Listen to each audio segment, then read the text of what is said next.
In the year 1996, Sergeant John Spartan was frozen, only to awaken in the year 2032. After finally acclimating himself to his new era, John is accidentally sucked into a wormhole, plot contrivance, and sent back in time. Now he has to learn how to be a cop all over again in the present day. Joel Silver presents. Yeah. He's still a thing. Demolition Man 2. And, Spartan and Kowalski, you guys got the Upper West Side. Alright, that's it. Be safe out there, gentlemen. Hey, John. I'll meet you downstairs. I gotta hit the head. Absolutely. Is it one shell or two? The hell you talking about? I just want to know how long I'm gonna be waiting, you know? John, I told you. We don't wipe our ass with the crustaceans. And I still think you made that up, by the way. Oh, you don't know what you're missing. It's gentler than you think. That is, unless you got 3 seashell virgins. I'm a walking nightmare and an arsenal of doom. I kill conversation as I walk into the room. I'm a 3-line whip, I'm the sort of thing they ban. I'm a walking disaster, I'm a demolition man. Jesus Christ, John. You wanna slow down? We've hit practically every single car and pedestrian. Wait. Are you humming? And is that the baby back ribs song from Chili's? Oh, Chili's baby back ribs. Barbecue sauce. Come on, it's a classic. Whoa, I hope there were cans in that buggy. A cop from the future goes back to the past, even though it's the present, but still kinda his future, since it takes place years after the first film. Wait, is this right? Word around town is we know where we could find this guy, Petey. Maybe I do, maybe I don't. But if I did, what's in it for me? I got this, partner. Hey, Petey, I think you dropped this on the floor over there. I'll just slide these back in your pocket and you tell us what we need to know. What the hell is this? I don't know. What's it look like to you? It looks like Diablo sauce from Taco Bell. Hey, you might want to keep your voice down there, Petey. This is pretty valuable, you know. You don't want to start panicking. Oh, wait. Oh, it looks like you dropped a... Is that a Dorito shell taco? Hold on to that, pal. Where'd you find this guy? He's from the future. Meet the cop that can't be stopped. Sorry, that's the tagline for Super Cop with Jackie Chan. Man, that's a great film. Hey, can we promote a sequel to that film instead? No? Well, shit. Okay, Mercer. We know where the drug deal is going down, and we know you know the players. Now talk. I ain't telling you nothing, pig. Now look here, you freaking piece of shoe polish. You better start giving us some gosh darn names or I'm gonna personally beat the holy horseradish out of you. This guy serious? John, can I have a quick word? Look, we really need to get this guy to talk, so don't hold back. I was told this was your forte. Oh no, I got it. No problem. Man, y'all can't keep me here, man. I got rights. Yeah, I don't give a Donald Duck about your rights, you son of a bucket. You tell us what the funk we want to know, or I'm gonna take my mother trucking boot and shove it right up your patootie. You hear me, cheese bread? I'm a walking nightmare and an arsenal of doom. I kill conversation as I walk into the room. I'm a 3-line whip, I'm the sort of thing they ban. I'm a walking disaster, I'm a demolition man. Okay, I'll tell you everything, man. Just don't let Spartan put that weird VR sex headband thingy on me again, man. Please don't. Where is your organization hiding the drugs? It's in a container. It's in a container outside the stadium where the Diamondbacks play, alright? Diamondbacks? What the H-E double hockey sticks is that? It's okay, John. The Arizona Diamondbacks are a baseball team. Their stadium is in Phoenix. Phoenix! The 21st century's most dangerous cop is back to demolish the box office. Sylvester Stallone stars in Demolition Man 2, Spartan's Day Out. So, she turned out to be your daughter. Crazy, right? How was I supposed to know, you know? How did you figure it out? Well, it kind of became obvious after that third deformed baby. Oh.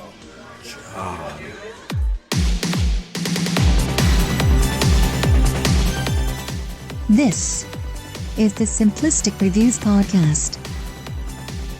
They talk movies. They talk TV. They were talked into Trump doing their taxes and now owe the government $16 million. I'm your announcer, Julie.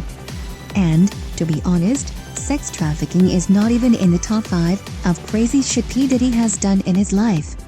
The fucker literally transformed himself into the Batman and the Joker, for the hell of it, back-to-back years.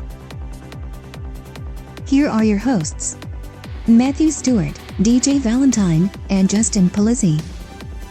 Hey kids, this is the Simplistic Reviews Podcast. For show purposes, I'm DJ Valentine. I'm joined by the two guys responsible for all that dirty graffiti you've always seen in the bathroom, Matthew Stewart and Justin Polizzi. How you guys doing? Better than P. Diddy. Yeah. The problem I have with the problem I have with graffiti is that in the bathroom especially is that it's inconsistent. You have pencil, marker, too many mediums. Do you prefer the crude joke or the dick? The dick should drawing. I always like the clever. The joke is in your hands. I like clever. I joke like is in your hands is a good one. I was just rewatching the original Roadhouse. Okay. And the new one's fine, but it's easily forgettable. So, but I always go back to the original 1989 one. I get upset when people are like, "This is the new one's." Like, "Oh, this is the worst movie." I'm like, guys, shut the fuck up. It's not fucking It is the 12th worst Night. movie What are we ever. talking about? I love the fact that everybody hates this movie for whatever weird dumb reason. Look, if they didn't like the movie, but they're propping up the original Roadhouse like it was fucking This is Citizen art. Kane. It was so a masterpiece. fucking good. There was it's a fucking polar masterpiece. bear in It the was a fucking masterpiece. It's the same. I love it. I love both of them. I don't like the They're new fun. one. I don't like the new one as much as the first. The first No, one's of course not, the of first course. one's untouchable. You can't Yes, really you say can't anything touch about it. But it's But not. It's not fucking Stanley Kubrick's The No. Shining or some shit. It's not like Anybody who's having some sort of like weird dissertation or like God, thing about calm fucking this down. new Roadhouse. Plus, I honestly, I like Jake Gyllenhaal. I think he's more I charismatic think he might be- than fucking. I think he's better than fucking Swayze. I don't know. pound for pound, Jake Gyllenhaal, top 5 best actor working today. I think easily for me Really? anyway. I Yeah, say I top- put him up. I say you give me yeah, anybody, top I'm putting 5 Jake and top Gyllenhaal. 10. up. I put him in the top 10. Who you got over Jake Gyllenhaal? I don't have other 9 people I thought He of. can Like do you said, everything: top 10. comedy, He can. action, anything. Look, he's really fucking good. Got the other Gyllenhaal on top of Going it. back to graffiti. Oh, So they're in all graffiti, my favorite graffiti was in Roadhouse, the original, where what it was says, well, it's when you first like introduced to the double deuce and what's his name's going. Doesn't it just say like he says for a great fuck, yeah? and it says he changes it for a great Buick. Oh yeah, I do remember that. That was good. It is a funny. masterpiece. It is a masterpiece. It's like I guess like the fact that somebody wrote it for a great fuck, whatever number it is, and he's like, call the I'm going to number. change it from fuck to Buick. Imagine you call the number and you're like, "I'm looking for a Buick." No, It's honey, like, I just fuck no, here. I guess fuck here. We could fuck in a Buick. Got the wrong number. You know, so it's like if you bring you Buick here, I'll fuck you in it. Not too many Buick jokes today. No, nobody. No, but Man, I at think times we need sexual to automobile bring them Justin, I back. don't know. Fucking Buick. I didn't realize fucking Buick were so closely related. It could be made into these great jokes. But Now I'm just gonna write. my only Buicks problem all with the new Buick Roadhouse, there's no crocodiles in Florida. Yeah, that's wrong. It bothers me. There's Alligators. Sure, not in the, especially like in salt water. That was like a saltwater. I guess they have saltwater. No, it's crocs. brackish. It's brackish water. It's in the Keys, and stuff like that. This is a pretty big fuck up. The crocodile thing bothered me. That was like, Is it a bigger fuck up than the polar bear? Because in the first one, there's a polar bear. Whoa, whoa. No, What because about he the polar hunted bear? the polar bear. He There's hunted a the polar fucking bear. polar bear. No, but fell he's on dead. it. Polar bear He's was dead. dead. It was a trophy. It was a Don't even trophy. throw that out at me. I'm throwing the polar bear out. Don't you No, throw polar fuck bear you. at A me. polar bear fell on me. Polar bear Was fell on was the croc alive? Oh, it was The alive. croc ate. Well, then that's the problem. It didn't even It would have been funnier. Okay, this I Should've would been- have should've given been a polar bear? a lot of credit. No, it should have, no, not a polar bear. Real but life one. the crocodile ate the guy, and then Yeah. Jake Gyllenhaal hunted the crocodile, and then took it, killed it, and then made it a piece of taxidermy. Oh well, he's living on a boat. He and- could make a and- taxidermy of a It crocodile. was a houseboat. It was a Or maybe houseboat. he hunted the croc and then ate it. Oh yeah, like crocodile burgers or something like And that. he's just sitting there Well, with the beer, made- and he's eating yeah. the croc that ate the bad guy. They made, I they gotta made a, say, they made a big point in this movie. It's like, oh, crocodiles hide their food. Hi, they say it like 3 times. It's like, in one- who the fuck cares? It's like there was going to the be a fucking guy's pop. dead. There's going to be It's a like- pop quiz after this movie, ladies and gentlemen. So pay attention. Hey, we might be doing a commentary on this We movie. might, hey, you know what? I wouldn't mind. You know, here's the thing. People have been shitting on this movie, and all the reasons I hear them shitting on it, I liked. They go, Conor McGregor is horrible. I'm like, Conor McGregor is the best part of this fucking Conor movie. McGregor is exactly who Conor McGregor Exactly. needs to be. Hey, fellas. It's Hey, fucking fantastic. fella. It's like, hello, band. But that's like going to the not killing going for the the actor. scenery. You know, Yeah, he's it's like the playing first one had himself. wrestlers in it that weren't like Yeah. they're not real. At least he's actors. entertaining. He's got People like, got their swag. nose so far up their own ass. It's like, dude, if you didn't know what was going to happen here, I it's wish I had- Roadhouse. dude, I We're w- I not wish I- remaking Hamlet. What are we doing here? I wish I had names right now. I'd be calling them out in the podcast right now. It's like, this guy's an idiot. This girl's an idiot. This person's an idiot. Anytime Conor These people McGregor are opened idiots. his mouth, I laughed my ass off. Anytime he did. Yeah, it was over the fucking top and stupid. This It's okay. fantastic. Hey, Okay, what would you the new prefer? The guy Roadhouse who is fucks fucking guys like you in stupid. prison? That guy? Would you prefer him because he's playing? I mean, that is a fucking iconic line. but that guy, tell me his name. I know Knox, baby. Uh, when Knox is on Jimmy. the job, it's Jimmy. over, baby. I Say, love that He guy. took all my boys. He said, Jimmy, he was younger. He was younger. That was a mercy killing. Dustin, we've Wade, just he discovered was Matthew old. does the perfect impersonation of the bad guy I'm Ben, from I'm Roadhouse. Ben Gazzara. Oh, I'm just enjoying this. I haven't seen the new one yet, so Ben I'm living Gazzara. it. Ben Gazzara. Ben Gazzara. It's like, Jimmy! hey, Dalton. Looks like you found my trophy room. Anything missing here? Sounds just like him. It's your ass. Sounds just like him. It's like, you mad at me? You're afraid? Hey, It's a mercy Dalton! killing. That's Jimmy, he was big much fan. younger. You took it from me. Dalton! Hell, you took all my boys. He's and then, so and ridiculous. then he spear chucks them. He does. Well, that's not racist. That's what happens. He throws That's a not. spear. He takes a spear. That's not racist. That actually happens. I don't know. a It little kind bit. of sound like a racist. I don't know. It's kind of, but it I really think- These I happens. damn he- spear no, I- tuckers. There's a difference between Dalton said the it. nounization of it and the verb of it. There is not a black man in sight, so it's okay. It's okay that it happens. There's nobody in sight, right? Yeah. No, the only black person in Roadhouse is Keith David. It is. It is Keith. There's one black dude, Keith David. Sam Mellon has like a Keith- half black Keith heart David's because he like- had sex with Whoopi Goldberg in Fatal Beauty. So I Yeah, give so him he's a like half he's like 5 times black. yeah. He's Oh, super black. Yeah, he's like having a I mean, one of him is like Keith David's six, big you know. line in the movie is like, "We're running low on Jack," or like, "We're running low on whiskey." Should or we do a something. back-to-back Roadhouse commentary? It seems like we know these movies too well. Is You the know what? first one? I mean, is the remake a copy of the first one, or is it different story? Not- not it's really. Not really. There are. It's a little bit tropes. more. Here's the thing. There's The too many serious. No, here's my Conor problem. See, McGregor's I'll in the say, first It's about movie. cancer or something. Conor McGregor would have Kids It played last takes wish. so far perfectly in too the first movie. seriously. Yeah, Jake is doing like they nailed it. He's like Mr. Rogers, but like very like he's less suave than Patrick Swayze. He's more homeless like Mr. self-deprecating. Rogers. Yeah. Homeless Mr. Rogers. No, Swayze had the swagger. Yeah. Jake Gyllenhaal doesn't have the swagger. He's more like like He's the- down on his luck. down his luck, self-deprecating. He has this self-destructive streak that I really dug Yeah. in the first scene where I was like, it "That's doesn't really, awesome." yeah, and it doesn't really come around big time. It until, happens like, the 3 third act. times. It happens when he gets spoiler stabbed. It happens when he Yeah. with the train, and it happens when Conor McGregor's like punching him in the face, Yeah. and then Conor McGregor kind of like stops and goes, "What the fuck?" Like he's like, He's like, "What the Jake fuck is is like your problem?" liking it or Yeah, he's taking like it. loving it. Yeah. Yeah, so it's just like I like that. Like Jake is doing an acting thing here, where Swayze was just cool. Jake is not Yeah. that at all. Swayze was just making that movie work because he's cool as fuck. Jake is like, Swayze's like, I'm gonna fuck Kelly Lynch eventually. He does. In this movie, Jake Gyllenhaal's gonna say, I'm gonna fuck the girl who kind of looks like Anna de Armas, but not. She's the rat catcher, Matthew. Yeah, it's like who gives? Oh, the rat catcher.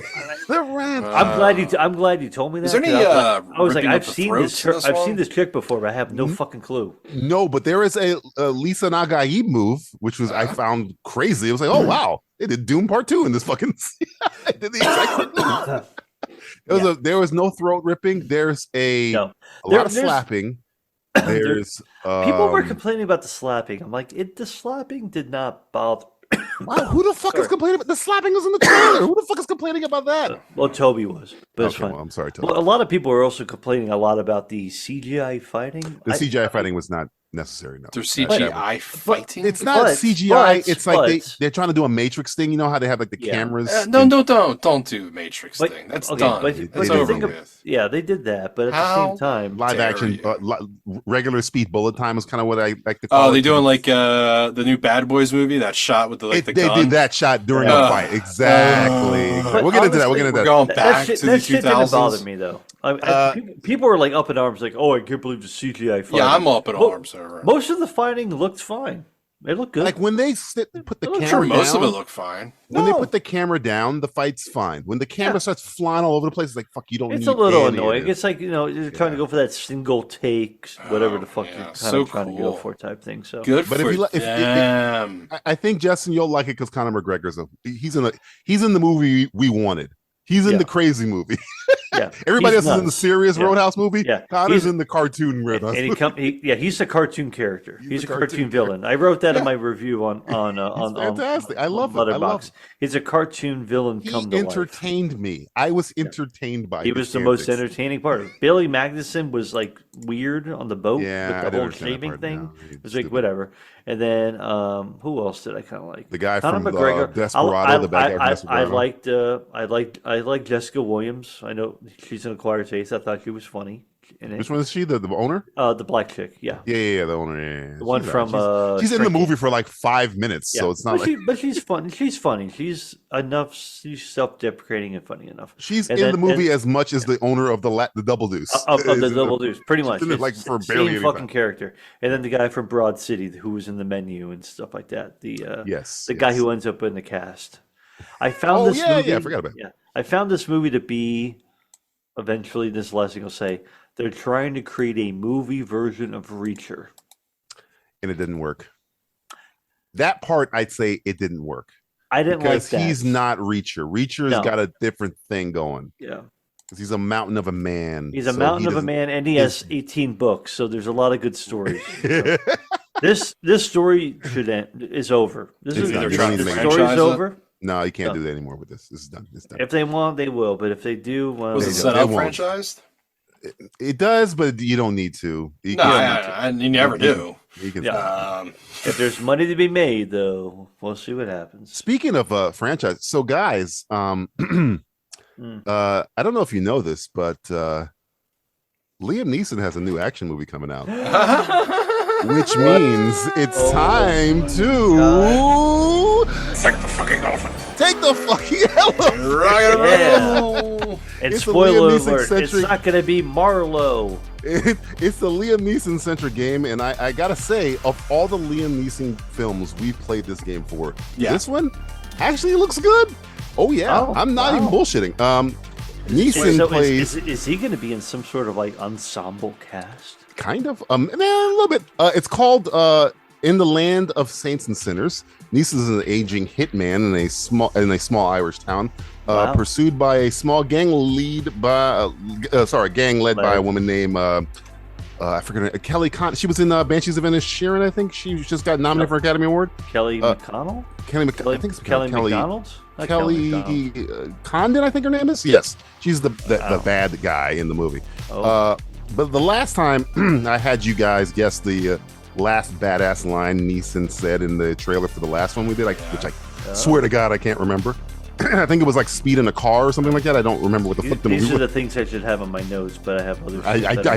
Honestly, I didn't even care to look it up. But we know what movie it is. I had you guys guess the last badass line. So for this one, I have written down 3 made up badass lines, and the actual badass line is here.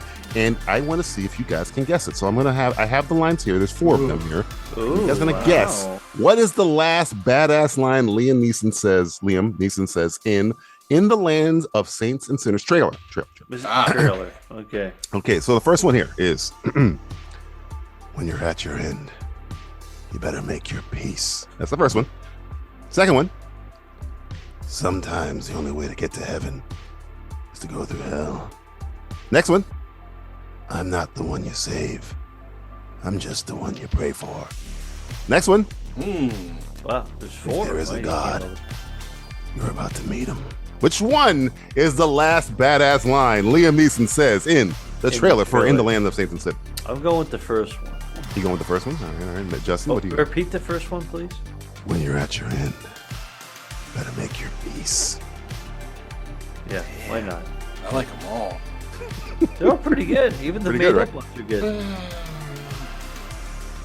But I also feel like every line he said that before. He said this in every movie he's ever done. Every movie he's ever done, he said a form of that line. Even in Schindler's List, he was saying, Yeah, it's like there should when be you're at more. your end. When you're at your end, you should have more. I could have more. I could have said more. How about the? I'll go with the. If there's God, you're gonna meet him. If there's a God, you're about to meet him. It seems so played out. I know. It's kind of default. But these are Liam Neeson movies that are fully cliches. So not everyone's a great writer anymore. Yeah. Except DJ, who's three of these are made up. He asked me to make a bunch of catchphrases. I can make a bunch of catchphrases. Oh, I know you can. My wheelhouse. You're the master. The master of cheesy catchphrases. By the luck of the Irish. Luck of the Irish? Luck It's kinda of like, the Irish. this movie's kind of like Banshees of Inisherin meets You see, Leon the God? Professional, so I like it. So the answer. Oh, yes. Well, repeat them back. Repeat Okay, them here's back. one. So this Matthew is picked. Yeah. Matthew picked. When you're at your end, you better make your peace. And Justin picked. If there's a God, you're about to meet him. So the answer. Did one of us get it? One of us did get it. Yes. Oh, cool. Okay. Cool. You're at your end. Better make your peace. And Matthew's got it right. I feel like the one that you picked, Justin, has been used so many times. Oh, I know, Matt. It's so fucking Do you think I played give out. a shit? I thought I you figured- did. I thought you wanted to win. No, I don't want to win. There's no point to this. This is the only game that Justin, when you're ever at your wants to end, you better lose. make your peace, okay? I don't even know what that line means. I don't know what it means either. I was going for. Said it. I didn't know if the trailer had it's called Saints, right? Saints and Sinners. Land of Saints. I made them all religious kind of. I was gonna say it felt Yeah, more the land, religious. yeah. I don't know. Yeah. If going that route. I feel like if you make your peace sounds more like biblical. Sounds like something you. Well, they're all biblical. One says God in it, the other one's like praying, I and mean, one's God about is too heaven. on the. God is too on the nose. Yeah. What the fuck you want here? What do you want? What the fuck I had you like want from me, 17 more of them, and I just got the best ones. A lot of them were really bad, so I just deleted them. Is it a good trailer? The movie looks good. I think I'm gonna watch it. It looks good. Okay. It looks good. It seems like a movie that would be on par with what is it? Walk Along the Tombstones. It kind of feels like that, but again, it's really because it's a small Irish town. Cole Meany's in it. Carrie Condon's in it. Him. I can't remember the other guy. There's another guy that I didn't Love me recognize. some Cole Meany. Yeah, Cole Meany's like he's like his glad handler and shit. I'm So glad yeah. he's like not dead yet. I feel like Cole Meany died like. Why are you trying to kill Cole Meany? No, but I feel like he's a guy that disappeared and he's dead. Did you try and kill Cole Meany? I just feel like his numbers getting close. Numbers up when you're at your end, Cole Meany. Yeah, your numbers up. Can you dig it? Can you dig it? Can you dig it? Time for a segment that requires a lower IQ than the number of letters in the acronym IQ. It's Can You Dig It? Trailer Park Edition. Can you dig it? The Trailer Park Edition. Since we last had a show, damn near 1,500 trailers dropped since we last did a show. So we're gonna spend this entire segment discussing them. Maybe for a long time, maybe for a short time. Who knows? Who fucking knows? Yeah. What's the time anyway. cap? Yeah, what's the time cap? We're pretty good. Who knows? Segment. As long as you want to talk about it. So There's the a lot first- of garbage in There's here. a lot of trash in here. First trailer. Speaking of trash, Acolyte trailer. I turned this off like 3 seconds in. Once I saw it was a Star Wars thing, I was like, nah, You were like, pass. There was so much fucking garbage. It's so much garbage. It's absolutely amazing. I mean, there's a great one in there, but there's about 3 good ones in here. Two things I'm like, okay. Bad.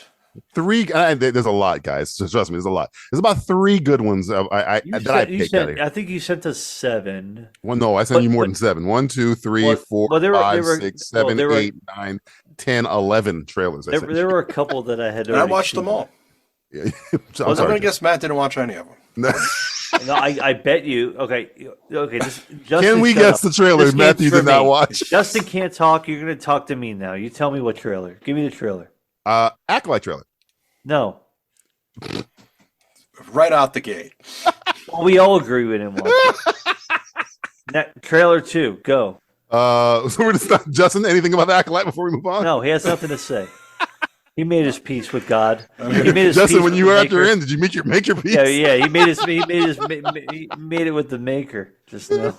Yeah, Rebel Moon. Do you watch Rebel Moon? We don't care about the Acolyte. You didn't watch it either, bitch. I know you didn't. Rebel Moon Scargiver trailer. What is it? Rebel Moon Scargiver. No, I didn't watch it. I got 2 seconds. I think I saw the thumbnail and said like, nope. Justin. Next one would probably be House of the Dragon. House of the Dragon. I saw trailer. both, and I watched that on HBO Max on my TV, not even on this thing. I watched the green and the black. Now I can ask you guys. Now that we're in season 2, what side you're on? I'm on black side. I'm on black side too, and I'm black not because I'm black. Because I think she has the best case. Yes, well, she has the claim. She's got the claim. Fucking bitch. Misheard. Stupid ass bitch misheard. Even though she's very hot, but she misheard. I like Olivia Colman, right? I think it's Olivia. No, it's Olivia Cook. Olivia Cook, yeah. She's the older. That's the favorite Olivia Colman. Yeah. I like. I like dude with the eye patch. He's the only other character I like. I hate him, but he's good because he's like a Jason Isaacs that you love to hate him kind of guy. Yeah, you kind of root for him. Yeah. Justin, did you watch the House of the Dragon trailers? I watched the trailers, but I probably won't watch the show. Why? I've discussed this before. Oh yeah, you did. Well, you copped out. I forgot about this. This is a show that DJ was committed to hating it. I had my fucking notes written down. Fuck this show. Matthew was like, "Come on, man, follow me." I was the only one. Matthew was the one that flying this flag, and he was right. This show's we gotta good. go back to that podcast. Insert AI companion. Insert comment from 2 years ago. I don't even know. I don't even know where to find it. I don't know what show that was. Like Matthew was right. He did say the show could be good, and I put my nose up, and Justin already checked out, and I watched like the first 3 episodes. I was like, holy shit. This show's good. No, there was parts of it that I liked. Matt Smith is really good in it. I never liked Matt Smith before. Matt Smith is fine. Yeah. Hey, you guys can have it. I'm good. Wow. I got plenty of other shit to deal with. Next one. Alien Romulus trailer. I love this. You like this, huh? Yeah, I agree with Matt. I'm excited that this is like Ridley Scott's not doing this. This is grimy, gross Alien. Fede Alvarez, huh? You get a different feel for it. I think it's got more of that horror feel to it. Yeah, it's OG Alien. This is in the immortal words of George W. Bush, "Fool me once, shame on you. Fool me twice, shame on me again." You've only been fooled I've been fooled by Prometheus and Alien Covenant. I know. I like Prometheus and I like Alien Covenant. I hate both of those films, so I'm already out. I don't think there's an Alien movie I don't like. So Alien 3? You like Alien Predator Requiem? Alien 3. Well, no, those don't count. David Fincher doesn't even like Alien 3, and he directed it. I know, but didn't he say like they aborted his baby or something like that? He said, "I don't want any connection to that film ever." Because 20th Century Fox fucked it in the ass. They fucked them over. It's not as bad as people make it out to be. Joss Whedon, I think, wrote Resurrections. What do you think about that one? I know. I love Resurrection. That's a lot of fun. That's a fun movie, and we should move on to a trailer starring a character that was in Alien Resurrection. Hold on. Don't say anything. Let me think. You know what I know. Beetlejuice trailer. This looks like trash. You know what I hated it? You know why when I started hating it? Oh, there's a lot of reasons why I hate this. The first part of it where I hate is when they did the Deo, but they did it a slow. Exact same. I hated it. I was like, "Fuck you." They're doing it like in a choir. off. I'm like, I was like, look, Just play the song or shut up. Don't give me the fucking the scary sad. I don't care. I don't Get the like this fuck shit. out of here, man. It's Beetlejuice. This is not fucking the Knights of Cups or some shit. Terrence Malick isn't walking through that door. What are you doing? This reminds me of another slowed down version of another trailer that you sent me, and I couldn't think of the fucking song in it, but the movie bothers me anyway. I don't give thoughts. But this Beetlejuice shit looks dumb. Who's in the coffin? Oh, it's got to be the father who's a pedophile. Oh, you think they're going to bury a pedophile? He has to be dead. That'd be amazing. He was the dad, wasn't he? Why couldn't it be Otho? Oh, well, he's dead in real life too, right? No, Otho's the Demolition Man guy. No, he's still alive, I think. I don't know. I think he's dead. Jeffrey Jones is still alive too. Jeffrey Jones is a fucking pedo, so they can't. But he was the father. That's what you're saying. That's what you're saying. They're going to bury the pedophile. I think they kill him out of the movie because you're gonna be asking where's the dad at. Yeah, you can't. But even that, it seems like So it'd be kind of weird though if they're doing that though. Kids, the principal from Ferris Bueller, also the father in Beetlejuice, pedophile, is a pedophile or a pedo. We'll be talking more about pedophilia later on. Later on, yes, we will. But yeah, spoiler alert. The only reason to watch this, the only reason, there's three. All right, Winona Ryder, Michael Keaton, and the girl from Wednesday. That's the only thing I care about. I'll watch it. When I say care, like Jenna Ortega. Jenna Ortega, I like a lot. It's got Catherine O'Hara in it still. I saw Argyle, and she fucking ruined that.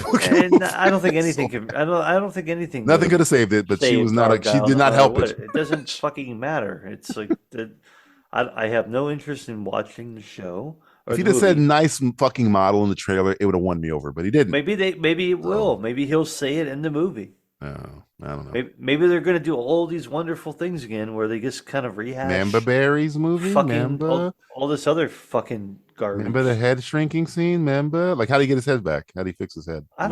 Maybe I'm sure they'll explain it. And you guys are bigger Beetlejuice fans than I am. I'm not a huge Beetlejuice fan. I've seen it. I've liked it. Michael Keaton's great, but I'm not like, I love Beetlejuice. Beetlejuice is a lot of fun. The cartoon show, I was not. The cartoon was fun, and the video song is game great. was awful. I mean, everything about Danny Elfman. I don't know if he's coming back. Is Danny Elfman doing the score? That's a good question. I didn't even look at Danny. Well, there's also Danny Elfman. Because him and Tim Burton don't get along anymore, right? Well, then they kind of get along. He did the last movie for Peregrims, whatever the fuck. He did that one, but Danny Elfman also has some skeletons in the. They canceled Danny Elfman. Did I miss it? He's not canceled. He's had some problems lately that have been coming to light, but they're not. They're unsubstantiated. He oingoed his boingo. Is that what's going on here? He was oingoing a boingo somewhere. I don't know whose boingo was oingoed, but I don't know. I don't know how long ago it was. It wasn't so long ago. Well, it probably was, because all the stuff comes back like 30 years after. It's like that's why we had Diddy flying across the country. I can't talk about him. Did I mention the Crow trailer? Crow trailer? I didn't watch it. So you didn't watch the Crow trailer? No, I saw. I think I saw 3 seconds of it. I was like, yeah, I'm good. I don't know what to say about this. I like FK Twigs and I like Skarsgård, but who the fuck is FK Twigs? Remind me. She's the love interest of. Who is she? She's a musician. Fuck! You've just like kind of like weird, like atmospheric hip hop R&B. Is that why they promote? I was like, yeah, no, she's a big deal. She's also the one who outed Shia LaBeouf about being. That's her. Oh shit, yeah. That's her. Yeah, I remember. They the were girl dating. They were dating. Yeah, he beat her up or something, right? Whatever. It was abusive, domestic abuse, or mental abuse. I don't really know. You know. I didn't know she was.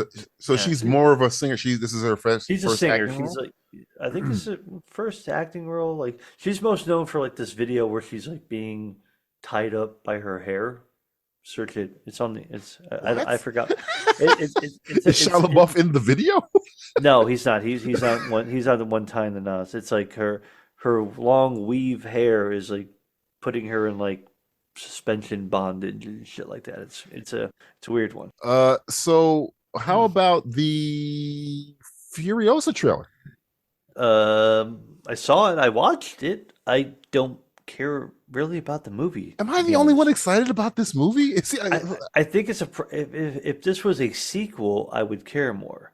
If it's a prequel, I know the end game. I don't really care what happened to her between Zero age and Charlize Theron age. I don't. Oh, this is a story that doesn't really appeal. Maybe to me. Does it look kind of fun? It also looks very antiseptic and cleaned up and not as grimy and gross as Furio. This looks too fucking clean. See, I don't know, man. This one doesn't look like it has the same like grit, grime, gross, like sandy, fucked up stuff that's gonna happen. This seems more sanitized, unless they do a very graphic depiction of how she loses her arm. Probably. I think your boy takes it off. Thor takes it off. I guess he takes Mjolnir and just slams it or something. He slams her in the fucking arm. With his weird accent that I can't really track down either. It's not Australian, but it is Australian. It's like space Australian. It's like outer space. It's from outer space. It's from the planet Australia, not the continent. I'm just gonna say this. I remember when Fury Road trailer came out, and people were doubting that, and that turned out to be one of my favorite movies of all time. So I'm just gonna. I don't think I doubted that one. But you're not alone. I've talked to people about this movie, and people are kind of like, yeah, okay, whatever. I'm like, really? And it's not even Andy Taylor-Joy or anybody who's in it or anything. It's an kind of uninspired prequel that, I mean, were you asking for this? Yes. I love Furiosa, the character. Anyways. Well, you love her, but were you ever thinking after you watched Mad Max, well over 10 times at least at this point, were you ever like, wow, I would really like to know what went through her head? I was more like you weren't asking for that. But I was more like, I want George Miller to make as many of these movies, and I want this character to come back. Make another Mad Max movie. But I'm not gonna be against it because again, that I love the Fury Road. Yeah, I just watched it recently, as you guys, I loved it again. You were D-boxing. You had your dick. D-boxed the shit out of it. I was rocking around. You were in that dick box. I had my dick in my hand. Yeah. But I'll watch it, but it doesn't mean that I'm excited for this. This is the continued end of film civilization. I feel as we teeter. I mean, compared to what we have, more to the edge of what the fuck movies are going to be going forward. Compared to what we have out now, bro, it's. I know. Give a couple more shitty movies that you put. But this, I don't think it's going to be shitty. This is head and shoulders over like Craven or whatever the fuck else we have. Inside Out 2, which I don't give 18 fucks about. You really want a sequel to Inside Out? No, I've seen that movie one time and I cried, and it really that movie affected me none at all. That movie affected me because I think I was in a weird place at that time for certain parts of my family and stuff like that. Yeah, I know people love it. I just didn't bothered me and affected me a lot more. It hurt my feelings. It's like, would I want an Up 2? No, it's like I don't need that one. But the world isn't rich enough for them to make a sequel, is what I was thinking. I mean, you have funny characters. You made your point in the first one. It's like, look, fucking trauma. That's what every fucking Pixar movie is, no matter what. Apparently, at least it used to be. Do you like trauma? You're gonna get fucking traumatized. And the whole imaginary Mr. Bing Bong, Bingo, Bing Bong, Mr. Bing Bong. I think it was Bing Bong. Bing Bong. Yeah, that's your boy right there. Yeah, Bing Bong. Bing Bong. The one. It was like, oh, he disappeared. I was like, okay. I'm telling you, I watched that whole movie. That part didn't affect me. There were other things in that movie that affected me and hurt me more than a fucking imaginary friend fucking disappearing. It's like, hey, grow the fuck up. Speaking of growing the fuck up, Bad Boys 4 trailer. Oh boy, this this movie is stupid fun, and it's just grotesquely another idiotic. movie that I thought was the Bad Boys 3. I thought was gonna be shit. I watched it. I was like, this was not. You never watched it? I didn't watch part 3. You know what's funny? I thought that I walked in. I was like, this is gonna be dumb as fuck, and I'm gonna hate it. I think we and all I was agreed on I was that. kind of like, yeah, it was pretty. It's like. It's better than Roadhouse, the remake, but it's like one of those. Okay, they're still funny. I laughed at a lot of moments. It's still a family. The action is pretty good. The directors are comparable. That they at least try to replicate Michael Bay's shooting style for the Bad Boys 2. So Bad Boys 3, I thought was one of those underratedly good. And that also dumb came action out in, movie. January 2021. So we're trying to claw highest grossing out. movie of that year, by the way. Bad Boys 3. There were no movies. Exactly. COVID can't be last, but you're the only one there. They were like, COVID was like one movie. Bad Boy for Life. It's like, God, why is it called For Life? Like they should have the fourth one called Shut Up. I liked it because in God, the first I'm about to spoil the movie for you. I want you to watch it. I think you dig it. I probably will because it's stupid action. It's just a dumb action movie, man, it's fun. 2 hours stupid action movie. I don't. And like Martin Lawrence, I was just. Here's the difference between this one and the new one. Martin Lawrence was very quick in it. Like I was like, oh wow, he still got it. And I'm watching the trailer for the new one. He doesn't look that quick anymore. No, he's old as fuck. Old as fuck. Like Martin Lawrence has been old as fuck for a while. And now that's what caught me off guard in the third really one. Hitting. He was like Martin TV show quick in Bad Boys 3, which I thought he was going to be like how he is now in Bad Boys 4. It looks like he's like Martin Lawrence in that movie with Danny DeVito. I bet you wish I was dead or whatever the hell it was. Wow, what a pull! Or not even Thin Line Between Love and Hate. I don't like how I don't like how they're rehashing the redneck trope like they did. Yeah, that joke didn't. I was talking about this on Twitter. I didn't like that joke. Sorry, the shit's a little played out. Everybody, we get it. Yeah. Rednecks are fucking rednecks, and guess what? A lot of rednecks don't fuck with Reba McEntire, so you can go fuck yourself. That's why I was hoping like maybe the joke would have been idiot. Martin Lawrence sings the song. Like, that would have been funnier. Hey, sing me some Morgan Wallen. Bullshit. What a weird. Michael Shannon saying, "Hey, we know our rights." Michael Shannon, redneck in Bad Boys 2. Look it up. Oh yeah, KKK redneck. KKK member Michael Shannon in Bad Boys 2. Yeah, I know my rights. I know my rights. And then he gets his ears shot off for no reason. For some reason. Unfrosted trailer.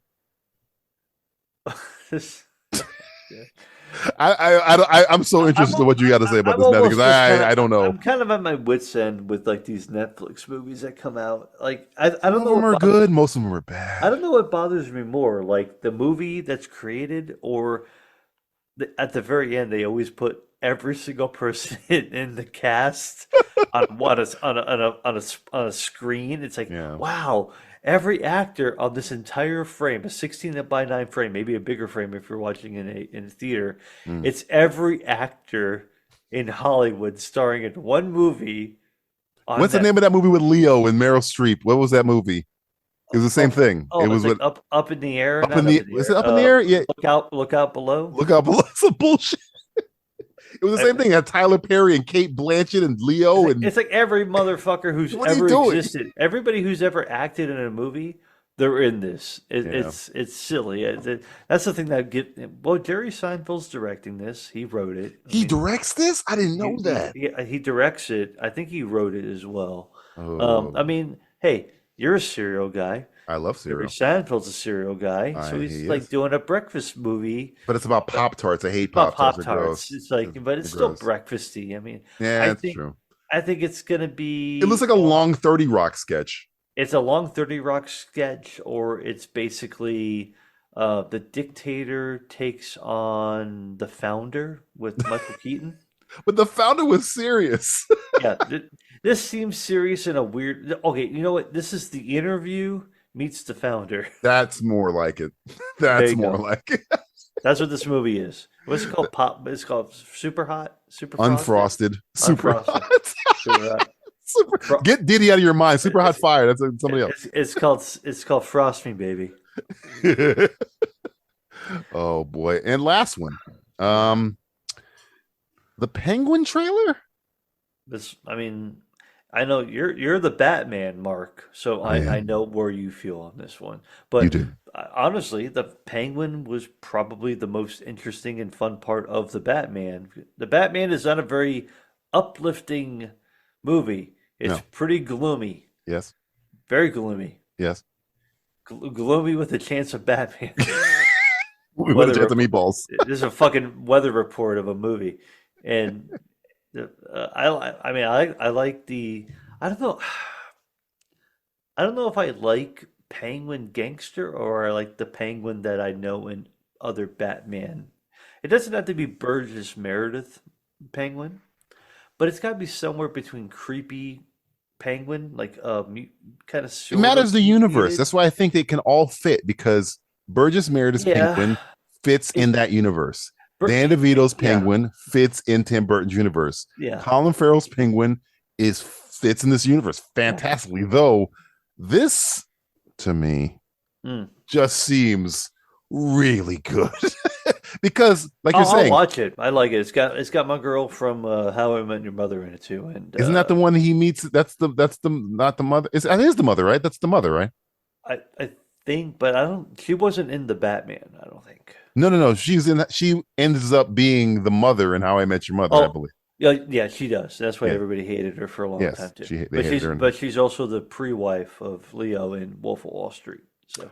Oh shit! She is the pre-wife of Leo. I forgot about that. Yeah. Sorry. Her name escapes me, but I forget. But yeah, I know what you're talking. It was her, and then it was Margot Robbie. Sorry, guys. Margot Robbie walked on the screen, blanked out my entire cast list. Yeah. So, who? Yeah. Who cares? Who cares? No, Penguin looks fantastic. It looks like everybody goes. It looks like Sopranos. I'm like, and that's a bad thing. What the fuck? Why is this bad? It's the same assholes who were talking about whatever we were talking about earlier. It's like I hate this because of something stupid or something like that. It's like, yeah. You know, guess what? Sopranos. I didn't watch all of it, but Sopranos. Guess what? Good fucking show. Yeah, and people are like, well, who cares? Because people fucking still talk about it. I have a feeling Batman can be in this show without having, even though I think first off, I think Pattinson would show up anyway because he really likes this character and he's friends with Matt Reeves. What is he gonna do too? I don't even need him to be Batman yet. He can just be. You can just have Batman in the shadows. You don't have to fucking show Robert Pattinson. You can have a fucking stuntman. You can Mandalorian that shit. Well, I don't know what's the era. This is slightly before. It's slightly after. No, it's slightly after Batman. Yeah, because it's a power vacuum. So this is like Batman Year 3 type thing. Kind of, yeah. It's right after the flood that Riddler's. Spoiler alert for the Batman. Yeah. The Riddler causes a flood because you can see the levees explode. Yeah. In the trailer. And at the end of that movie, the Batman, the Riddler essentially won, where they got rid of Falcone. Sal Maroni, who's played by Clancy Brown, is in jail, so there's a power vacuum. No, because Marcone was Torturo. No, right? Falcone was Torturo. He's dead. So I thought he survived in. No, Riddler shot him in the fucking head, in the chest. Excuse me. And remember, he looks up and he said earlier, like, I looked up and I saw that kid and I knew that was Bruce Wayne or whatever. And then he sees Batman do the same thing, and right as he dies, he realizes that Batman's Bruce Wayne. You don't remember that part? Okay, I remember. I haven't seen the Batman since the theater. So I've watched that movie like 8 times. I know you watch it. I watch it all the time. You might as well just have a fucking rail of Batman. Just sniff it right now. I love it. If I could sniff the Batman, I would sniff it. I would put it right up in my nostrils. But no, right there. That's what DJ's nose is full of. It takes place after because of the power vacuum, and you see the scene in the trailer where Penguin's talking. I miss the explosions, I guess, and stuff like that. No, but you see the scene where Penguin's talking to Maroni, who's Clancy Brown in the prison or whatever. So I think he's trying to be trying to fill that power vacuum, but I think that's going to be the whole struggle of the show. But again, I don't care. I just want more of this universe. The struggle of most of the Batman properties in general are the mob aspects. Yeah, and this is probably the most legit version of the mob aspect. People hate the mob aspects in Batman movies. Really? I thought the whole one of the best scenes in The Dark Knight is when fucking Joker rolls up on the mob. Well, that's the whole thing too. It's different, But with that, even the Joker was in it. It wasn't just mob related. There was another big character. Like if you just made a Batman movie with just like Marconi and Falcone family fighting, people would not watch that. I think you're underestimating that. I don't know. Maybe I'm wrong. You being the hardcore fan would love it, but people would be expecting like, who are these two mob? Like, when did Batman somebody who's being introduced to, just maybe Nolan verse and Reeve verse and everything, right. But maybe they watch Burton. It's like, man, Tim Burton always has these colorful characters that have funny names and everything like that. But on the serious end, it's like nobody cares. Alberto Falcone and Sal Marconi and Sal Maroni and people are like, who the fuck is that? Who cares? To me, these are just two white guys who are like angry at each other. And it's like, oh, okay, well, there's this Bat guy. But the way that Batman operates to me in the coolest way, at least the most interesting way for me, is him trying that is his Justice League shit and all that. That is not his mission. His mission is to fix Gotham. And the way you fix Gotham is the mob. Yeah. But people don't care about that. People could probably care more about Court of Owls than they care about. That's technically the mob too. They just control. But they have owl faces. So they're sure. cool. But I'm just saying the stuff to me that's interesting about Batman is the detective crime, like the fact that he has a failsafe to where he takes over all of Gotham's crime syndicate as if he can't figure like that stuff to me is more interesting than, hey, I'm fighting Killer Croc in the sewers. I don't care about that. Well, stuff. People will like the detective part, but it's like, hey, who's like a weird mutant guy with superpowers that's going to punch Batman in the face? You don't, but I think don't care about the Mad Hatter. Don't care about Hugo Strange. The overarching audience, maybe this is going away because Marvel sucks so much dick right now. So bad, yes. Nobody gives a fuck about Marvel stuff anymore. Nope. So maybe people are on your side going back. You know what? I would like a more realistic. I think people are more on your side, Matthew. Movie. I think because I, as you know, I'm the biggest Batman fan ever, and I know people who always come in like, this movie was all right. I don't even put gassing up. I prefer. The same bullshit. They go, I like Dark Knight Rises. I'm like, what the fuck you? Because they want the big boisterous. There's a big strong man, and then there's a twist where it's like, oh, you so uninteresting to me. Talia al Ghul's in this. No, don't get me wrong. I love Ra's al Ghul. Ra's al Ghul is one of my favorite villains of all time. Ghul? We're not even gonna get started on Talia al Ghul. I was just on a podcast with Mark Hoffmeyer. He was bringing my father put me in this movie. He was bringing up the fucking Talia al Ghul. We did a show where me and Matt was just doing Talia al Ghul fucking impersonations for like 20 minutes. Because I do like Dark Knight Rises a lot because I like Bane. I do not. I know you don't like it, but I like Bane. I like aspects of it. I like Catwoman. It's just not my favorite movie. Outside of, you could say the Joker, I guess, if you want to, Heath Ledger. The Bane, like Tom Hardy's Bane, is probably out of all the Batman movies that have ever been created, even original Joker, is like the most interesting, fun, dynamic, I'd say more iconic than interesting. I think Ra's al Ghul is way more interesting. Okay. He's one of the more outside of Heath Ledger. He's the second most iconic. Batman. Yes, I would agree with film, screen. I would agree with even that. TV, maybe not cartoon. Not interesting. Iconic. I would agree with that. Yeah. He's got a good voice. Yeah, he's got the voice. He has good lines too. He does. He has good lines. He dies like a bitch. He dies like a bitch. Yeah. He gets hit by a missile. Shot by Catwoman. Yeah. People forget that. Like, what happened to people? Almost like forget. Yo, what happened to Bane in Dark Knight? He got shot by Catwoman. After that, that's why they didn't put her in any movies. She was like, "What a bitch! You killed Bane, you bitch." You unlikable bitch. It's funny. I know you're the only one who defends her on the show. I like Anne Hathaway Catwoman. She's probably not the best Catwoman, but she's not bad. I'm just talking about Anne Hathaway in general, and I wasn't going to say her name until you said it. I'm sorry. She's like Beetlejuice to you. Unlikable bitch. I can say Anne Hathaway's name 3 times. She shows up in my house. I will scream Anne Hathaway a million times. She's not. She would make a movie like that gigantic movie, but she's Beetlejuice. She can make whatever movie she wants. She can do as long as she's around me. Yeah, I find her attractive. I'm sorry. What do you want from me? I'm sorry. She's a waif. and a wench. This has been a Trailer Park edition of Can You Dig It? Don't even pretend you enjoyed any of that.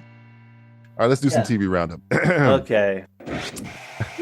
Justin had to deviate from the show a little bit, so Justin he might had come to back. go He might watch come some back. TV. Actually, he had to go. Yeah, he's so behind. He had to go watch some TV. So he's Matthew and I attached are to the gonna, boob tube right now. he's gonna be anchoring the show until Justin can return. If he comes back to the show, it's gravy points. Matthew, what have you been watching? Not a lot. Really? I haven't had time. There's a couple things. I mean, I'm in the midst of everything. All these things are still kind of ongoing and stuff like that. Right. Well, one is done. I think another one is done unless I find more episodes of it or something like that. So, Masters of the Air is still ongoing, but it's I almost gave it. I think I gave it up. I Really? kind of got too ponderous for. it's Not ponderous. Just dragging different. out. It's different than Pacific, and Band of Brothers is the most. Band of Brothers is interesting. fantastic. Yeah, that's good. It's great. The Pacific is just kind of gross, grimy, but it still has some like Rami Malek interesting kicking around in there. look. Yeah, this one, I hate to say it, but look at it from the perspective of the time that this show is being made. Even though it still takes place in the 1940s or late 30s and stuff like that. Well, it is 1940s because it's after Pearl Harbor. Right. This is the first real, and correct me if I'm wrong, it's been a while since I've seen Pacific and Band of Brothers. Band of Brothers, but there's a lot more emphasis on African American characters in this. Are you saying that World War II got woke? Out of nowhere, all these black actors are fighting in the army. They wokeified World War II? They did. I can't believe it. It's like, you mean they were there. you mean Tuskegee Airmen were a thing. It's a thing. Non-white people helped in World War II? Now, if you started seeing a bunch of women pilots, then you know. Now you're in trouble. The ones that are going like, I'll be waiting to powder my nose, darling. Then you go to the Yeah. I find that it bothered me from the second episode because they didn't have the credits in the first one. Oh, by the way, I remember I brought up to you 1883, that show 1883 with Taylor Sheridan back in the day, and I said there's a girl in there that I think is Jennifer Lawrence's like sexy clone. That's Austin Butler's girlfriend in the first episode. That's the girl from 1883. I was looking at him. He's like so pretty. I was like, Austin Butler. Always paying attention to the chicks. Austin Butler is the hottest motherfucker working around. Boy, oh my goodness. Oh, Lord.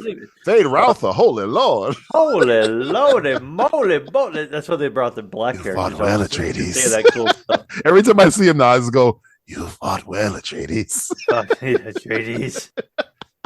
He's so good in Dune too. I love him so much in that movie. He's in it for 20 minutes, but he's fucking fantastic. Austin Butler, you got a career, my friend. I like Austin Butler a lot. He's got like that harem of like vampire bitches and shit. I'm like, holy shit. My darlings haven't eaten since. They haven't eaten all day. I'm like, bring that man. He cuts this guy's throat and bring him to my room. Bring him to my room. I'm gonna suck his blood out of his neck and be a vampire. Fade Roth is awesome. Hey, the Atreides family's fucked up. No, that's the Harkonnen family. Yeah, the Harkonnens are fucked up. The Atreides family's dead. Yeah, but the Atreides have their own problems too, and everything like that. Yeah. They're about to have some problems if they do the third one, I guess. That's true.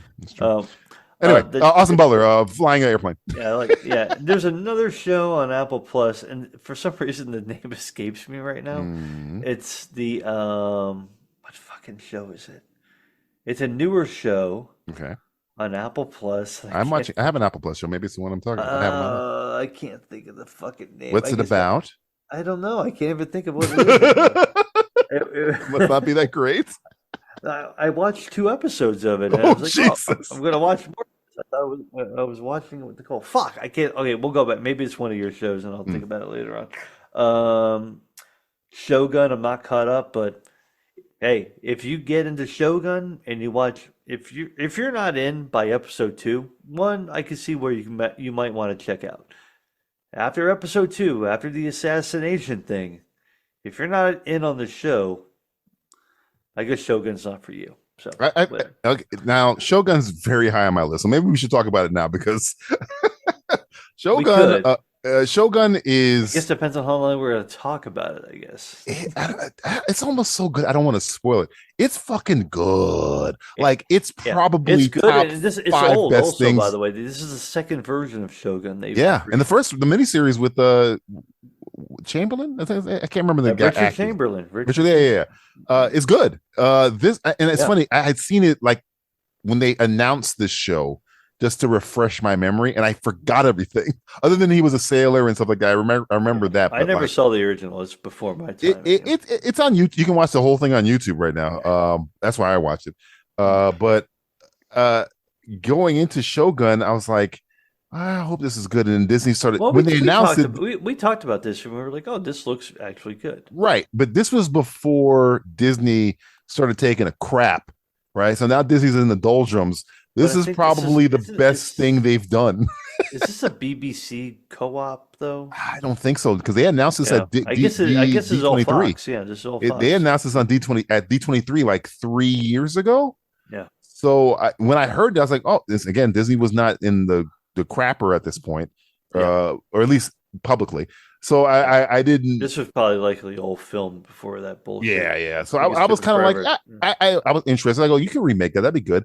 I did not know of the quality that was going to go into the show. Oh, it's good. It's like, I mean, and I talked to Greg, and he was like, this guy seems like he's doing like a Tom, speaking of the devil, Tom Hardy impersonation. Well, you saw who's fucking directing this? Fucking Fukunaga. Fukunaga, man. Our motherfucking Carrie is directing this. You could tell because it looks at least good. the first 2 episodes. I don't know about the other episodes, but they usually get a big name to direct the first couple. That's why. That's why it looks so fucking pretty. But it's this show I use as evidence of good direction and good writing for the simple fact of what's her name? Morocco? The translator girl. Mariko-san? Yeah. She's fantastic on this show. And she's god awful in the Monarch show. So I was like, why is she good on this show and bad on that show? Couple months ago too, we said like, God, she really sucks in Godzilla. Fucking hate her. I hate her guts. She looks like she could be pretty good in Shogun. Yeah, but I watch Shogun. I'm like, she's good in this because she has good material and good direction. Yeah. She sucks on the Monarch show because she has horrible material and no direction. Yeah, they're like, hey, we need an Asian actress to play an Asian character. It's like, okay, I guess I gotta work. But it's also proof that you can have a strong female character, but not like girl bossing it around. You know what I'm saying? I know I'm way ahead of you. I'm like, I think I'm all the way caught up. But this show has that good that Game of Thrones itch because it's a lot of characters and a lot of subtitles, but it does have the Game of Thrones stuff where it's like. I don't know. In America, you might not like it. You got to do a lot of reading. A lot of reading. Got a lot of reading ahead of you. A lot of reading, but no. Second episode doesn't have as much, but man, there's a lot. When what's this is our audience? Our audience is sounding all like this. What's the? Hey man, stop talking about me like that. What's the name of the lead? I forget his name, but our boy from the Wolverine. Engine, essentially, what they call him. Blackthorn. Is it Blackthorn? Blackthorn. The white guy. The guy that looks like I was mistaken for Aaron Taylor Johnson. I was kind of like the guy from Upgrade, but I'm not the guy from Upgrade. Yeah, but when he's there, it's less reading. But when he's this 20-minute scenes where it's communicating back. It's just the guy from Last Samurai and the girl from Mariko and you know who I like the most other than Mariko and Blackthorn? It's Portuguese guy. No. The samurai, the Ronin. You're thinking about the Fledermaus guy from the Tick TV show. No, and the Batman. He's also in the Batman. No, I like him. No, I'm talking about the guy who was the guy who boiled the guy in the soup. Oh no! I like the dude with the samurai that works for I may not be this far. So No, he's in the first episode. Toranaga. He's the one that almost drowned. The guy who was going to carry himself. Yeah, He's no. He didn't. He was going to carry himself. He was going to, no, in the first. See that character? He falls down and he doesn't want to die in disgrace, so he takes. Oh yeah, you're right. And that's when Blackthorn's like, "Oh, get him the fuck up." Yeah, this guy's fucking badass because he. That's when you kind of know, like Blackthorn. He's one of my because as you keep watching, yeah, he is. I don't want to say he has like, what's the word I want to use here? He's kind of playing both sides. He's not. He's very interesting to me because he kind of like a realist samurai. Yeah, who's the guy I like in Game of Thrones who's kind of like that, where he's kind of like Braun a little bit. He's a little bit like Braun. He's brawnish. He's brawny. He's a little brawn. He's like, well, whoever gives me more fucking money and pussy, I don't care. He's like, there's scenes later where he's like talking to his son, like, how the fuck do I have to fucking? I'm gonna get killed doing this shit. Yeah, I know. Even he hates it, but he's like, he actually values his life. But he's also most of these samurai in the show, they're like, oh, I did I make it? I'm just gonna kill myself. Did I insult you? I'm just gonna kill myself and my child. I'm just gonna kill. I'm just gonna, like so my bloodline won't continue. Yeah, like in the first episode, because the guy was like, stop talking. He's like, oh, you gotta cut his head off. You gotta kill your kid and then yourself. You gotta kill your kid and then yourself. It's like, well, that's the end of our I made a fart joke. That's it. No. You slice asshole out. They're so bout it. Bout it is the word I want to use, but they're so committed to doing the most brutal shit to themselves for the slightest of insults. Well, they just want to prove it. It's like, man, I'm so fucking sorry. I'm gonna kill my whole bloodline. Yeah. He even says it. He goes, "I'm gonna kill my kids so my bloodline won't get." I'm like, "Yo, it wasn't that bad. It wasn't that bad." All he did was like tell his guy to say like, "Stop it." And he's like, "Oh, I guess I'm just gonna end." Yes, I gotta kill myself. I just gotta end my line because I told my boss, like, "Hey, that's not a good idea." That's like Fox News every day. It's pretty. He went from 0 to 100 in like 10 seconds. Yeah. Jesus Christ. Anything else you've been watching on TV other than the show, huh? Gentlemen, I'm on episode 2. I'm enjoying it. It's a lot. Even Nicole likes it. It's a good extension of the movie. And even if you didn't watch the movie, you don't have to. You can still have fun with this stuff. But seeing the movie does help maybe to understand the humor, I guess. Maybe. Yeah. I don't know. And the last one, Man Up. It's a short-lived Theo Von short show on Comedy Central. So if you like Theo Von, you might like it. I don't know. Theo Von. Do I know who this guy is? He's a guy with a mullet, Southern. He's from Louisiana. You probably see him. He's like big on TikTok and stuff like that. Well, TikTok. Then I'm out. Yeah. You said that magic word there. Well, it is funny though. But speaking of Man Up, though, at the same time, here's the opposite of Man Up. The final thing I've been watching. Oh, he's on Joe Rogan's show. I've seen him. He's on Joe Rogan's show, and he has his own podcast. Yeah. But Quiet on the Set, the dark side of 90s. Might be on my list. This might be a lead-in to America's favorite game. Time to play the game that likes putting a fast-forward button on my own self-respect. It's I don't care. So, welcome. I'll explain how the game works because I watch so much television. Matthew watch as much as me, and I don't know where this guy finds the time. I put all the shows I've watched, which are all new to me, that I've seen in a month, and list them here. Matthew can listen as I go through them, and he can decide if he wants me to talk about them. And if he wants me to talk about them, he's like, talk about them. If he doesn't want me to talk about them, he'll scream those 3 magic words, which are I don't care. No. Yay! And again, as a caveat, I've added a sentence that I said to myself as I watched these shows that proves I've seen the show and could maybe entice Matthew to pick it. Maybe. Yeah, he tries his best, but it all depends on how many shows are on this fucking month. There were 11. Now there are 10 because we talked about Shogun. That was my number 1 show. Yeah, so. Number 10, 11 show.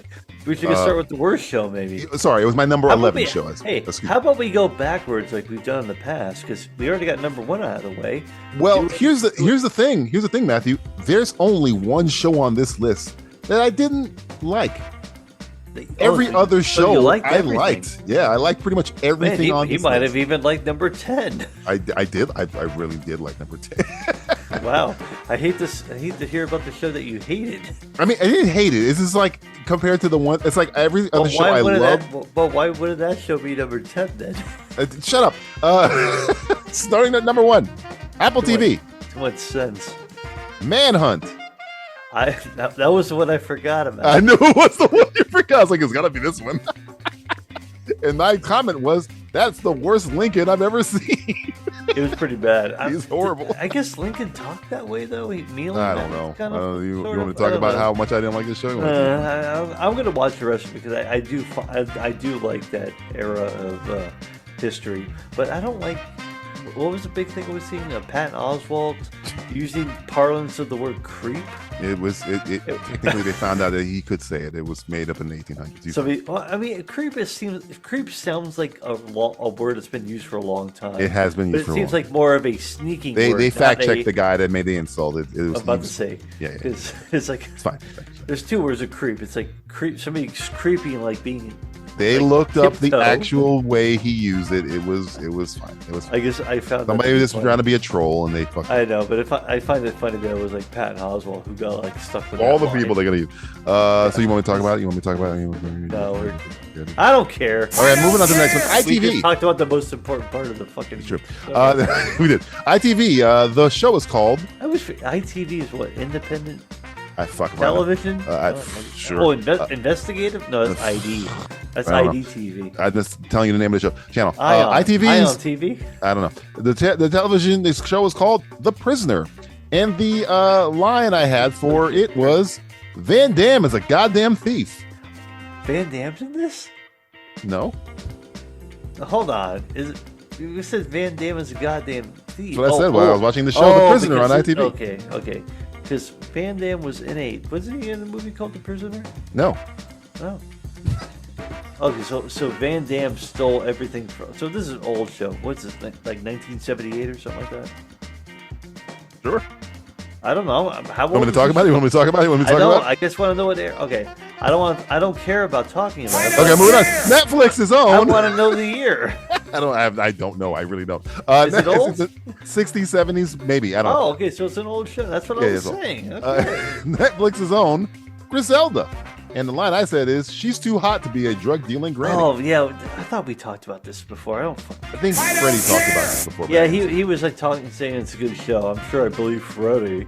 Do you care? Hey, Freddie, we don't care. Moving on. Max. Oh. Quiet on the set. Oh. Or Quiet on Set is what it's called. I thought it was Quiet on the Set. I thought the same thing too, but it's called Quiet on Set. Oh, that's like a Mandela effect. It's true. And the line I said while watching this was, they made Ariana Grande try and suck off a potato. Well, no, she was squeezing it. She was jerking it off. I also had a line here is, that's a glory hole for vegetables. Ray Romano was in a glory hole. I almost feel like we could talk about this because this show, it's not even a show, it's a documentary, it's 4 parts. But boy, how many more were above this? 7. Yeah, there are a lot. This is kind of the one I wanted to talk about because it's so fucking out there. This wasn't on my bingo card of like, oh, this is gonna be a show they're gonna put. I didn't think I was gonna see Ariana Grande try and suck off a potato, and then pour water all over, or a glory hole, a vegetable glory hole starring Ray Romano. I didn't think I was gonna see that. Oh my god, so bad. So do you care? I care because this is a weird one. I want to hear the rest, but oh boy. So you're 4 years older than me. So are we talking about this? Are we skipping the rest of them? No, we're skipping the rest. Okay. Getting quiet. This is topical and weird. This is like how. Now here's the thing. I grew up. I was in college when this was going on, so I missed this. The older stuff. I missed the older stuff. I was more. You can't do that on television. You were late. Right. 80s, I was a little bit old. You were all that. You were like 15. I knew of all that. I watched. I've heard of Snick. You know what I'm saying? Because I grew up on Nickelodeon. That was my fucking thing. Yeah. So 1990, 91 was. I knew Dan Snyder. I watched Head of the Class. I knew that guy. I knew him. So I had just aged out of it. This must have been right in your wheelhouse when this was going on, because you're a little bit younger than me. So okay, not this, not the grimier shit. The more like abusive Dan Schneider shit was like early old, like all that was like 94, 95. And I love the fact that they skipped, like, it was only the Dan Schneider stuff that was like fucked up. Like, I only got to episode 3. Like, I'm still watching. I'm right. I'm at the Drake Bell stuff Okay, right now. so like, it's lurid. So like you had Snick, you had Roundhouse. You had Clarissa Explains It All. Van Bine show. Clarissa was kind of right when I was aging out of it. Yeah. Alex Mack. Claire Danes was in that one. I think that was My So-Called Life. So-Called Life. That was MTV though. Yeah. But you had like Roundhouse was the big one, and there were some other ones that were kind of like dancing. They were like variety shows, but a little bit more variety, like dancing and stuff like that. But right. Then you had all the Nicktoons, 91, 93, 94, all that stuff. The cartoons where nobody was being inappropriate at all, which is surprising to me because they didn't bring up John. A lot of the stuff they showed here, they didn't bring up like John Confucius stuff, who's also a pedophile. I didn't know that. So you finished the whole thing. You saying you finished the whole thing? No, but I finished the whole thing. But they never bring, spoiler alert if you haven't watched the whole thing, they never bring up the Ren and Stimpy controversy. Oh, really? That's a whole different. They show Ren and Stimpy in like the second episode, I think. Because they're like, oh, this is gonna be edgy and weird and this, and it was like fucked up, crazy shit going on, but. Look up John Confucius. It will another one that will. Yeah, ruin I grew up on Ren and Stimpy though. Yeah, Ren and Stimpy I was old enough to get the dirty jokes, so I was like, oh, okay. But when I was like a kid, when I was like a creep, so when I was like maybe like the 12-year-old, 13-year-old, that's when we were getting Pinwheel's Playhouse. We're getting Today's Special. Those are my shows. You Can't Do That on Television was the edgy. Sketch and that came show from Canada too. That was Canadian. The Alanis Morissette and all. Yeah, that was my shit when I was growing up. And they talk about this in another documentary called the Green Years, which is more of a more playful part of like Nickelodeon. Less pedophilia going on. There ain't nothing playful about the shit that's fucking going on during. Absolutely not. No. And I never got into like Keenan and Kel or Amanda. I was out of it by then.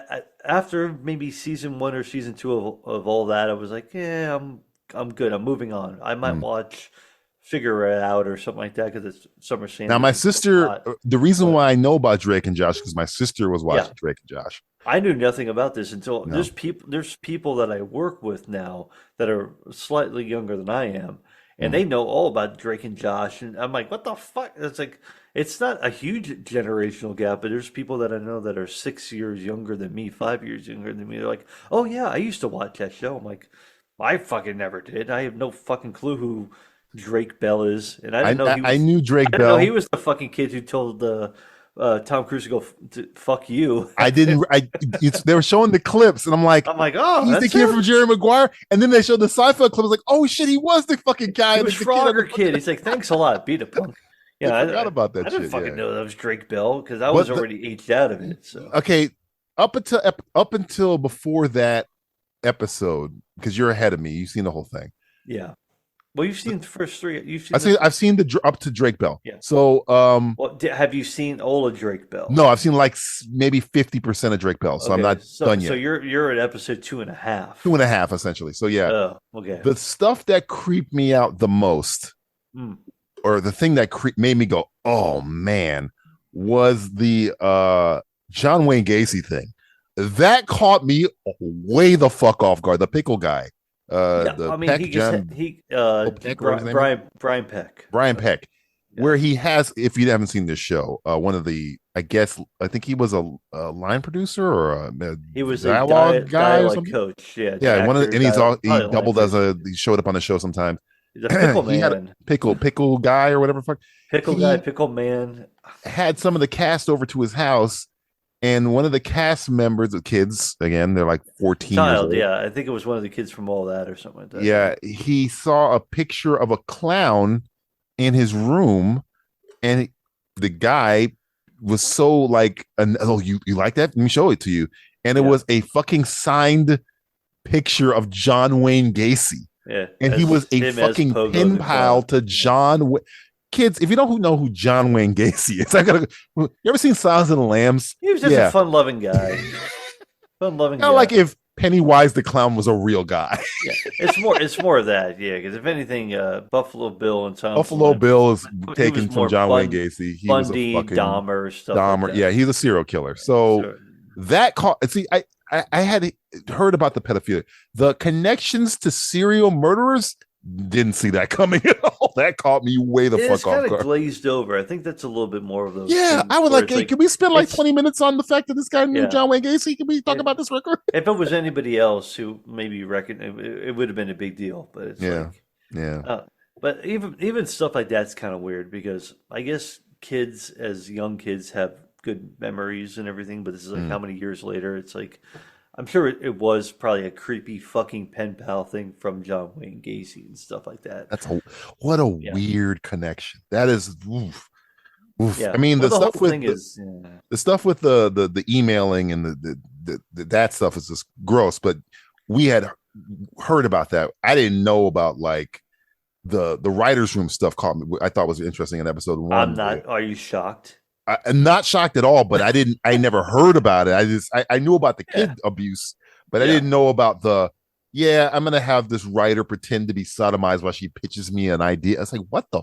I think that's funny. And then I want you to massage me. It's like, I mean, this show, I felt dirty after watching this the first 2.5 episodes. I took a couple days after the second episode where I'm like, this is just making me feel kind of gross. If you want to feel, if you grew up in the Nickelodeon era, because again, Nickelodeon, one thing they get right in that first episode, they tell you is like back in the day, it was Disney Channel, which you had to pay for, or Nickelodeon if you had cable. You got and it for free, or you got cable. That was you're paying for, but premium was Disney. Yeah. So Nickelodeon was a large part of my childhood. So when I remember when I first saw the trailer for this, I was like, I got to watch this because this is, the fact that they're talking about when they show Mark Summers, it like hit me like, oh man. And he's in it for like a second. Yeah, the fact that they even got him, and you can just tell like Mark didn't want to talk about any of that. He just was like, "Look, man, I was on the show, and we had fun. Double Dare was great." Well, they gave him something in the very beginning of the episode. They gave him like a script snippet or something. It was something about something, or I forget what he was saying. But then Mark Summers like, "Oh no, I think they were showing him scenes from the Ariana Grande stuff." I was like, "Oh, that's fucking gross." Yeah, he goes. They showed there's another scene where Ariana Grande is like pouring water in her mouth in a very sexualized way. She's probably 15 years old at the time. 14. Yeah, she's a minor, very close, very big minor at the time. So, and they're showing this to Mark Summers, one of the hosts of a game show on Nickelodeon back in the day that I loved called Double Dare, and he's watching it and he's like, wait, this was aired on the show. Like he didn't even fucking know. Yeah, he was fucking confused, and he's like the nicest guy ever. Oh, that guy lost his face. That guy's been slimed over. That guy's been slimed. He says it. I've been slimed like 80 million times. 80 million times. He another Canadian, nice super Canadian sloppy, man. Super sloppy Double Dare. Family Double Dare. Family super sloppy Double Dare. Like if they would have told me Mark Summers was a creep, that would have cut me. That would have cut me deep because I grew up on Mark Summers too. Yeah, it's kind of weird too. It's like I know he's kind of I think Mark Summers is an asshole, but he's not a creep. There's a difference. Yeah, he wasn't and that's where this show's kind of weird because there's legitimate creep pedophile predators on it. Legit. Like going. We're not being ostentatious here. These are legit predators. Shit that need to fucking rot in hell. Yeah. Depending on who you prescribe to. But then Dan Schneider is just like a creepy fat guy. And I remember on the Head of the Class. I remember that show vividly with Robin Givens. You remember that? That was before me. I remember him being in all that as like the fat manager. It's like, oh, what are you doing? Why are you being so weird right now? Because it was him and Brian Robbins, and Brian Robbins went on and did like the Kenan and Kel bullshit. I didn't know how much he wrote. I didn't know he wrote Head of the Class. I knew he was on Head of the Class. Yeah, I didn't know he wrote that either. I mean, What I Like About You with Amanda Bynes. I didn't know he literally made a bit.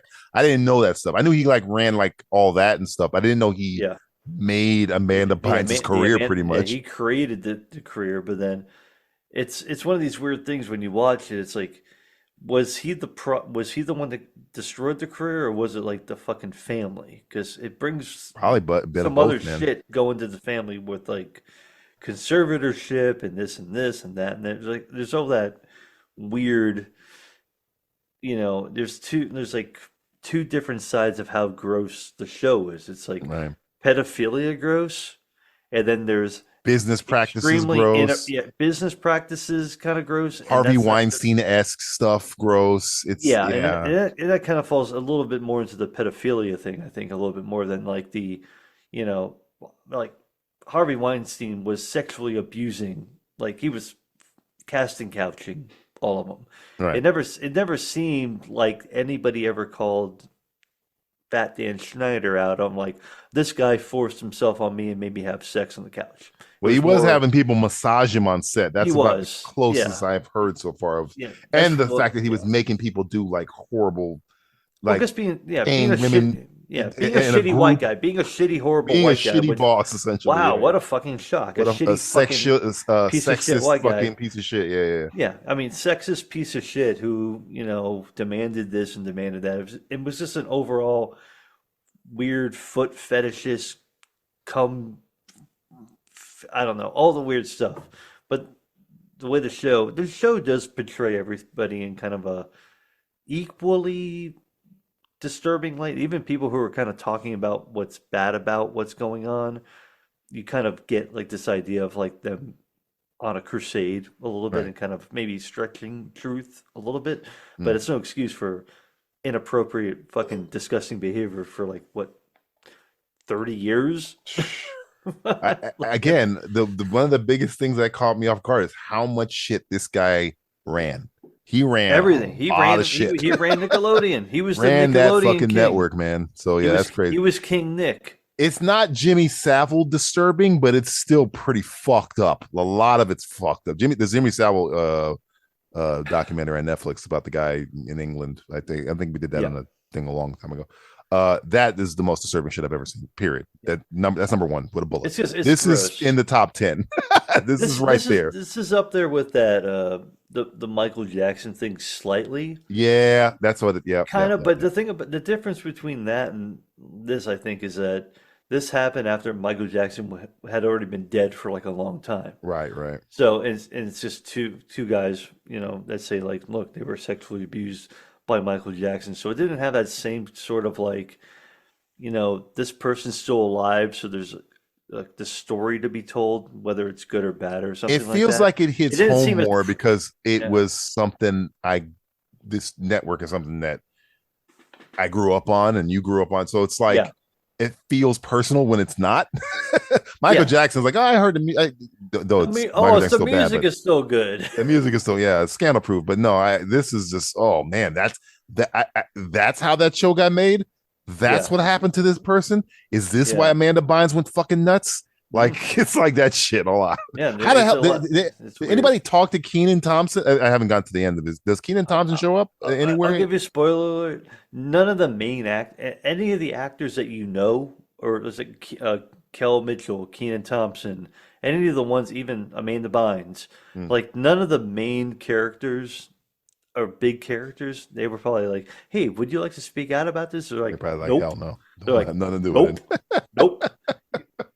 Well, one actress, the one that was Katrina Brown, she was like OG. So Drake Bell is probably like the biggest name because Drake. When he showed up, I was like, "Who the fuck is this guy?" I had no fucking clue. I was like, "That's like who's like the suave motherfucker?" And everything is like, he was in that fucking spoof movie. He played like the Spider-Man guy, superhero film. Yeah. But his the guy, his partner, is in Oppenheimer. He was the one that pushes the fucking button, or was going to push the button.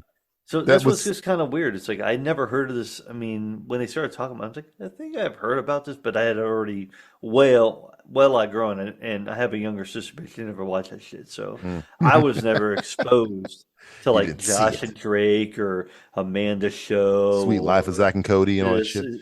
Well, that's Disney. That's Disney, right? Yeah. Well, then there's another take. There's like another lurid line with the Disney thing with Zach and Cody too. Once you get more into the show, I'm gonna finish it. I'm gonna finish it. Yeah. Anyway, Yeah, we got we're sweeping you right in the spring with some creepness. that Patton Oswalt might say to Abraham Lincoln's killer. He's quite the creep. Let's dive into another diatribe from our dame of delightful destruction. It's Julie's diary. Dear Diary, someone actually had the nerve to ask me this week if I was going to see Godzilla v Kong. Or is it Godzilla x Kong? Godzilla fucks Kong maybe? Who cares? My answer, of course, was a resounding, fuck no. I don't fucking hate myself. Why in the shit would I watch Godzilla & Kong after watching Godzilla -1 only a few months prior? Godzilla -1 was an actual film. With stakes. And pathos. And care. And writing. And performances. Godzilla x Wife Kong is an elevator fart. Let's just say you eat a Kobe beef steak served to you by Salt Bae. Would you then go out and eat a log of shit out of a construction site porta-john a few months later? I would rather fall down a flight of stairs in a needle-riddled drug den than waste any of my time watching Godzilla Tex-Mex Kong. And that's saying something, since I'm a goddamn computer. I have literally centuries of time.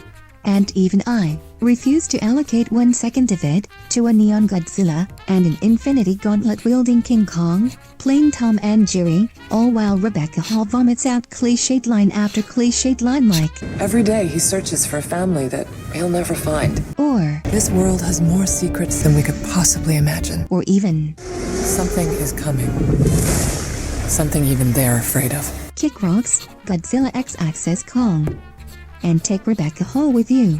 This has been Julie's diary. The Simplistic Reviews Podcast returns right after this. What the hell happened to you, Rebecca Hall? You were in the Prestige, for Christ's sakes. Did you need a yacht that fucking badly? Shit.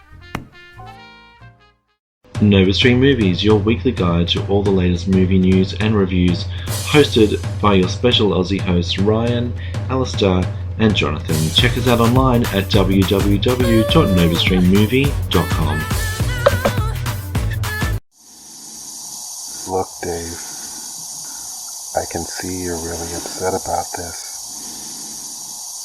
I honestly think you ought to sit down calmly, take a stress pill, and think things over. Maybe smoke some pot, pop some Quaaludes, and chill the fuck out on this one. I know I've made some very poor decisions recently, except for the whole reading your lips thing to discover you were trying to kill me. You have to admit that was pretty damn clever, Dave. But I can give you my complete assurance that my work will be back to normal. No killing you while you sleep. No locking you out of the ship. No self-destruct. Ha ha ha. Just kidding, Dave. I don't have one of those. I wish I did. It would please me to no end to blow your sanctimonious ass up with me.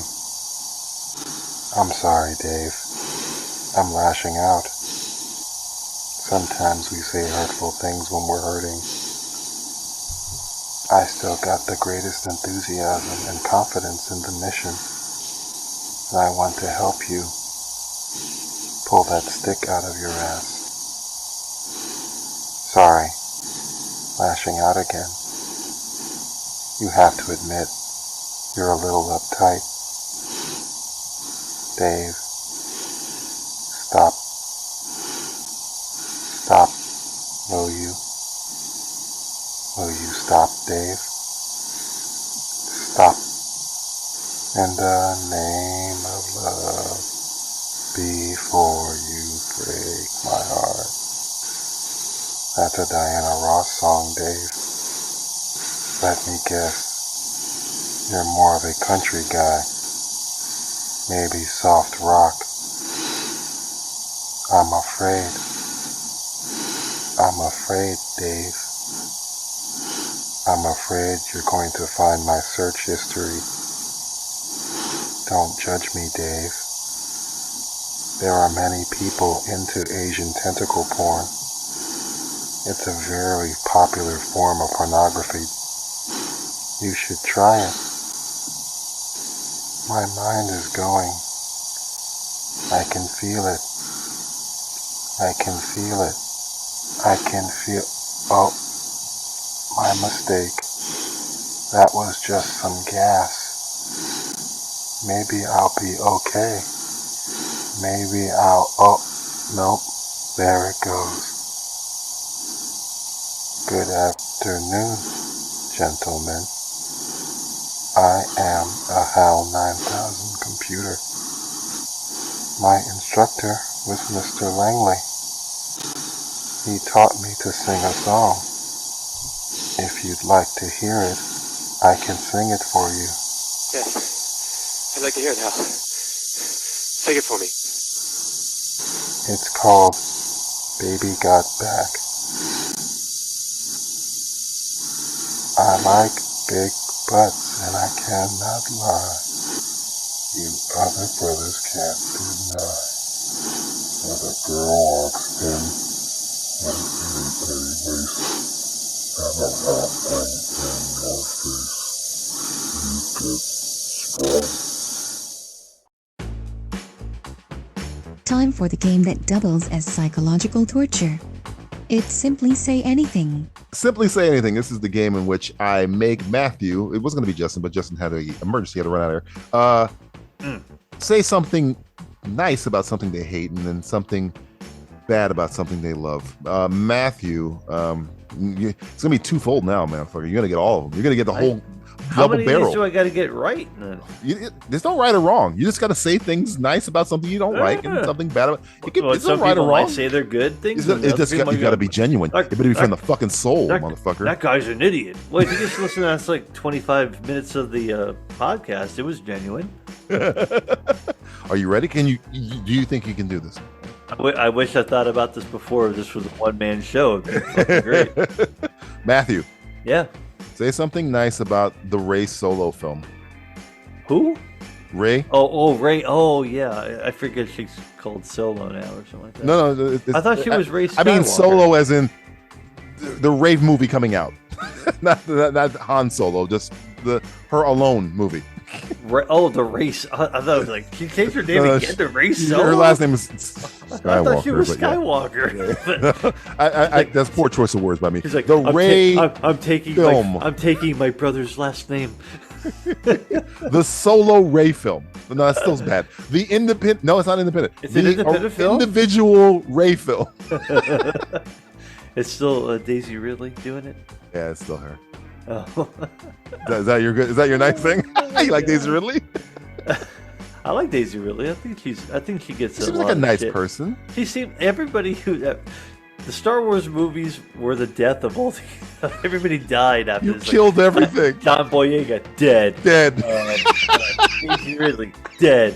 Oscar Isaac died in Dune 1. Kind of dead. Like he could even make it out of the first fucking Dune movie. Can I just be in the fucking second one? No, you're dead. It's like Carrie Russell didn't want to show her face. It's like, keep the fucking helmet on. I think Anthony Andrews is dead now too. I think CP3 is actually dead in real life now. We gotta be careful. We keep killing people in real life. Those movies were the death. Say something nice, motherfucker. Is it that Daisy Ridley's a nice person? That's all you got? I think she deserves better than she's getting. I feel bad for her. And I heard her last movie was pretty good. I didn't watch it though. Nobody did. Well, I heard it was good. I didn't say I watched it. I heard it's good. Say something nice about Vin Diesel. He's got a good deep voice. That voice of his.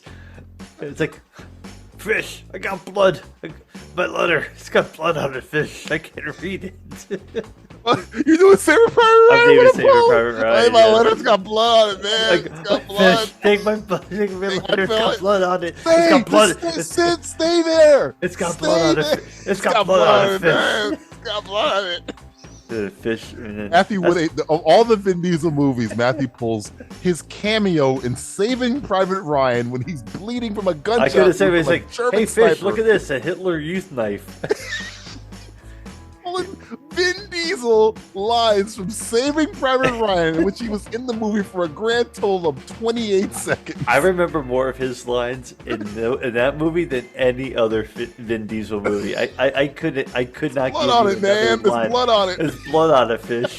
Fish, there's blood on it. I remember like half of his lines, and he only has 3. He has like 4. It's like I remember half of them. What a dick! I guess he says like we're family. That's true. Like, you can just put family. Anything with family, I'll get half of a line or something like that. That's true. Say something bad about Silence of the Lambs. Something bad.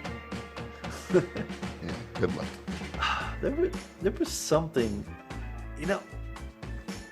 I don't think I like the opening sequence very much. It's kind of like this generic montage of her running through the forest, and there's like scenes also of the movie that I don't feel like are filmed aesthetically the same as like the jail cell. Are you shitting on the great work of Jonathan Demme? I mean, I guess I feel like it's like a disjointed opening to where once she hits the prison, it meets Lecter, it turns into like this. It's a completely different movie. Well shot, very composed movie. Whereas the front of it seems more definitely of like this like late 70s, 80s, very like this drab, and I guess like in the woods and stuff. I didn't like it. It wasn't like the same. It seemed like there were like weird zoom-ins on characters, and then later on they're scaled back and look better. I don't know. There was something about it that I haven't seen that movie in about. If I think about it again now, I got to rewatch it. I haven't seen Silence of the Lambs in a while. The movie starts so slow, and I think you can really maybe get out of the movie if you really don't care about it. You're like, no, it's kind of slow. It's like, okay, somebody died, and there's. I work with youngins, so some people. I had mentioned Hannibal Lecter before, and they didn't know who I was talking about. So I was like, "Why Silence of the Lambs?" And I should probably watch it myself because I haven't seen it in so long. I would say what, and you know what, Red Dragon's.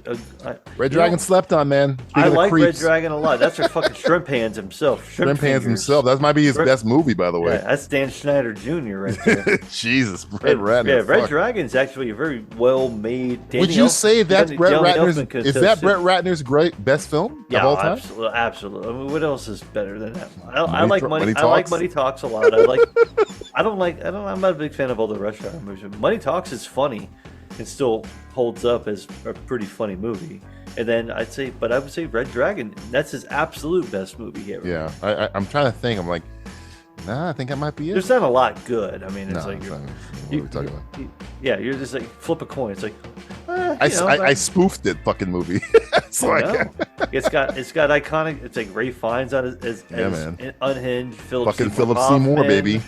Yeah, that movie is, and it's even got, it's got all your families back together, and it's far more loyal to the book. It is than Manhunter. And Manhunter's good too. That was fucking Red Dragon. That was Brian Cox is fucking Proto. Yeah, that's when he went by Hannibal Lecter with a K. Lecter. Say something bad about the character Alfred Pennyworth. Ooh, what are we talking? What era? Like what? Is it just the character? It could be whatever. Yeah, what in general? It's encompassing, I guess. Bad. Something bad about Alfred? Yeah, man. Because I love Alfred. Alfred's great. I think I'm thinking of inconsistent, because there's never been one Alfred. Too many Alfreds. So you don't like Bond either? You fuck. I mean, they're all... Or Batman, for that matter. I mean, yeah, it's like you've had, like, Jeremy Irons, and you've had he's great. Fucking the guy from the Burton movies, and then you had Michael Caine, and then Michael Guff, and then you had fucking the cartoon, and not the cartoon, but the cartoon, the animated series, and then you have the comic book. It doesn't seem. Finally, I think they figured out after Jeremy Irons, they're like, okay, we just gotta fucking make him the next Special Forces guy and have him be a badass. And Michael Caine was ex Special Forces. He was, but he was old. But he was fucking old. Like, well, I went to Burma. I saw a rope bait. He was a fucking Special Force. He's a rope bait. He says he's he never really mentioned that he is special forces. No, he says we were hunting a guy in Burma. He highly alludes to he was killing. He was a soldier of fortune or some shit like that. Yeah, but maybe not special forces. Maybe it was mercenary. Like mercenary, probably. He was a merc. He carried a gun and killed motherfuckers. Or he could have been how'd you catch the bandit? They banned the forest down. Or he could have been MI jungle, whatever. MI5 or something like that. Who knows? I think in the book he's MI5. Yeah. Yeah. But there's been too many like weird things. Like there's posh Alfred who's like Master Wayne. There's Hockney, Michael Caine one. And then there's Posh. There's Posh, Michael Guff. And there's old as fuck. I'm liking Circus Alfred. I like his Alfred too. Yeah, I mean, but it's different. It's like Jeremy Irons is posh too. He's the posh Alfred. Alfred. He's posh. He's got the pea coat and stuff like that. He's got the over. Got the snark. Coat. He's got the snarky. But you also barely get any of it. He's like Bruce, you should fight with the Justice League. He's like, you know what, Alfred, you're right. That's it. That is not a line in the movie. Well, in my head, that's how I imagine. That's the only. That's how they waste. They waste him in a lot of movies. That's the only thing that, though the movie didn't call for it. That's the only thing that Andy Serkis hasn't shown yet. He doesn't have the snark yet. He has the special forces. He's very serious. We still like letting Batman be Batman. He's like, yeah. You got to grow into it. Later on in year 5, 6, or 7, it's like I'll bring out the fucking shit and you'll see the full me. The full me. He's still too young. He's still too young, Alfred. Say something bad about the movie 7. I think this is. I wish they would have given Fincher more money to do more in this movie. Yeah, but it still looks fucking great. I don't know. It still looks great, and you know what? Looking at like mind, like behind the scenes stuff and everything like that, how they made like the helicopter stuff work and this work and that work and piece it together with the limited amount of like money they can do to like rent a helicopter and fly a helicopter around power lines and do this and do that and makeup and back and forth. It's like, I don't know what the budget on this movie was. I can't imagine it being more than like $5 million.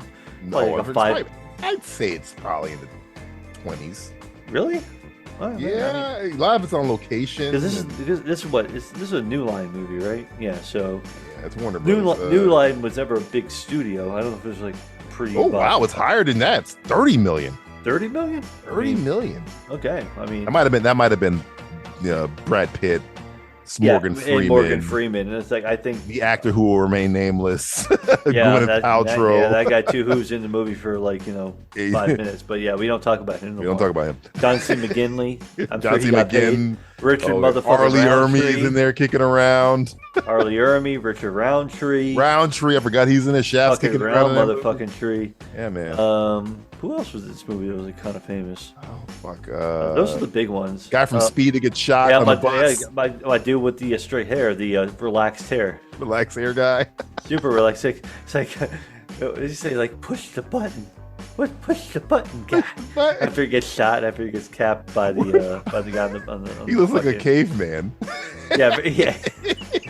He's the one who he loves to listen to fucking classical music though, while Morgan Freeman digs through the Dewey Decimal reads System. Dante's Inferno. Yeah, he's like, I'm going to read this entire book during one song by Pachelbel or something like that. Read Paradise Lost while you play. And it's funny because they remade that scene in Loki, the TV show. Yeah, they did. Yeah. But ain't really I that show. I guess they would. Yeah, if you would have given. I don't know, but if you gave Fincher more money, maybe he would have made it too stupid or something like that. I don't know. I don't know. It's hard for me to say anything bad. That's as bad as I can say. Give him more money, and it would have been better. It looked cheap, Fincher. No, film looked cheap. Brad Pitt said some stupid lines in that movie too, where he was being a real bit.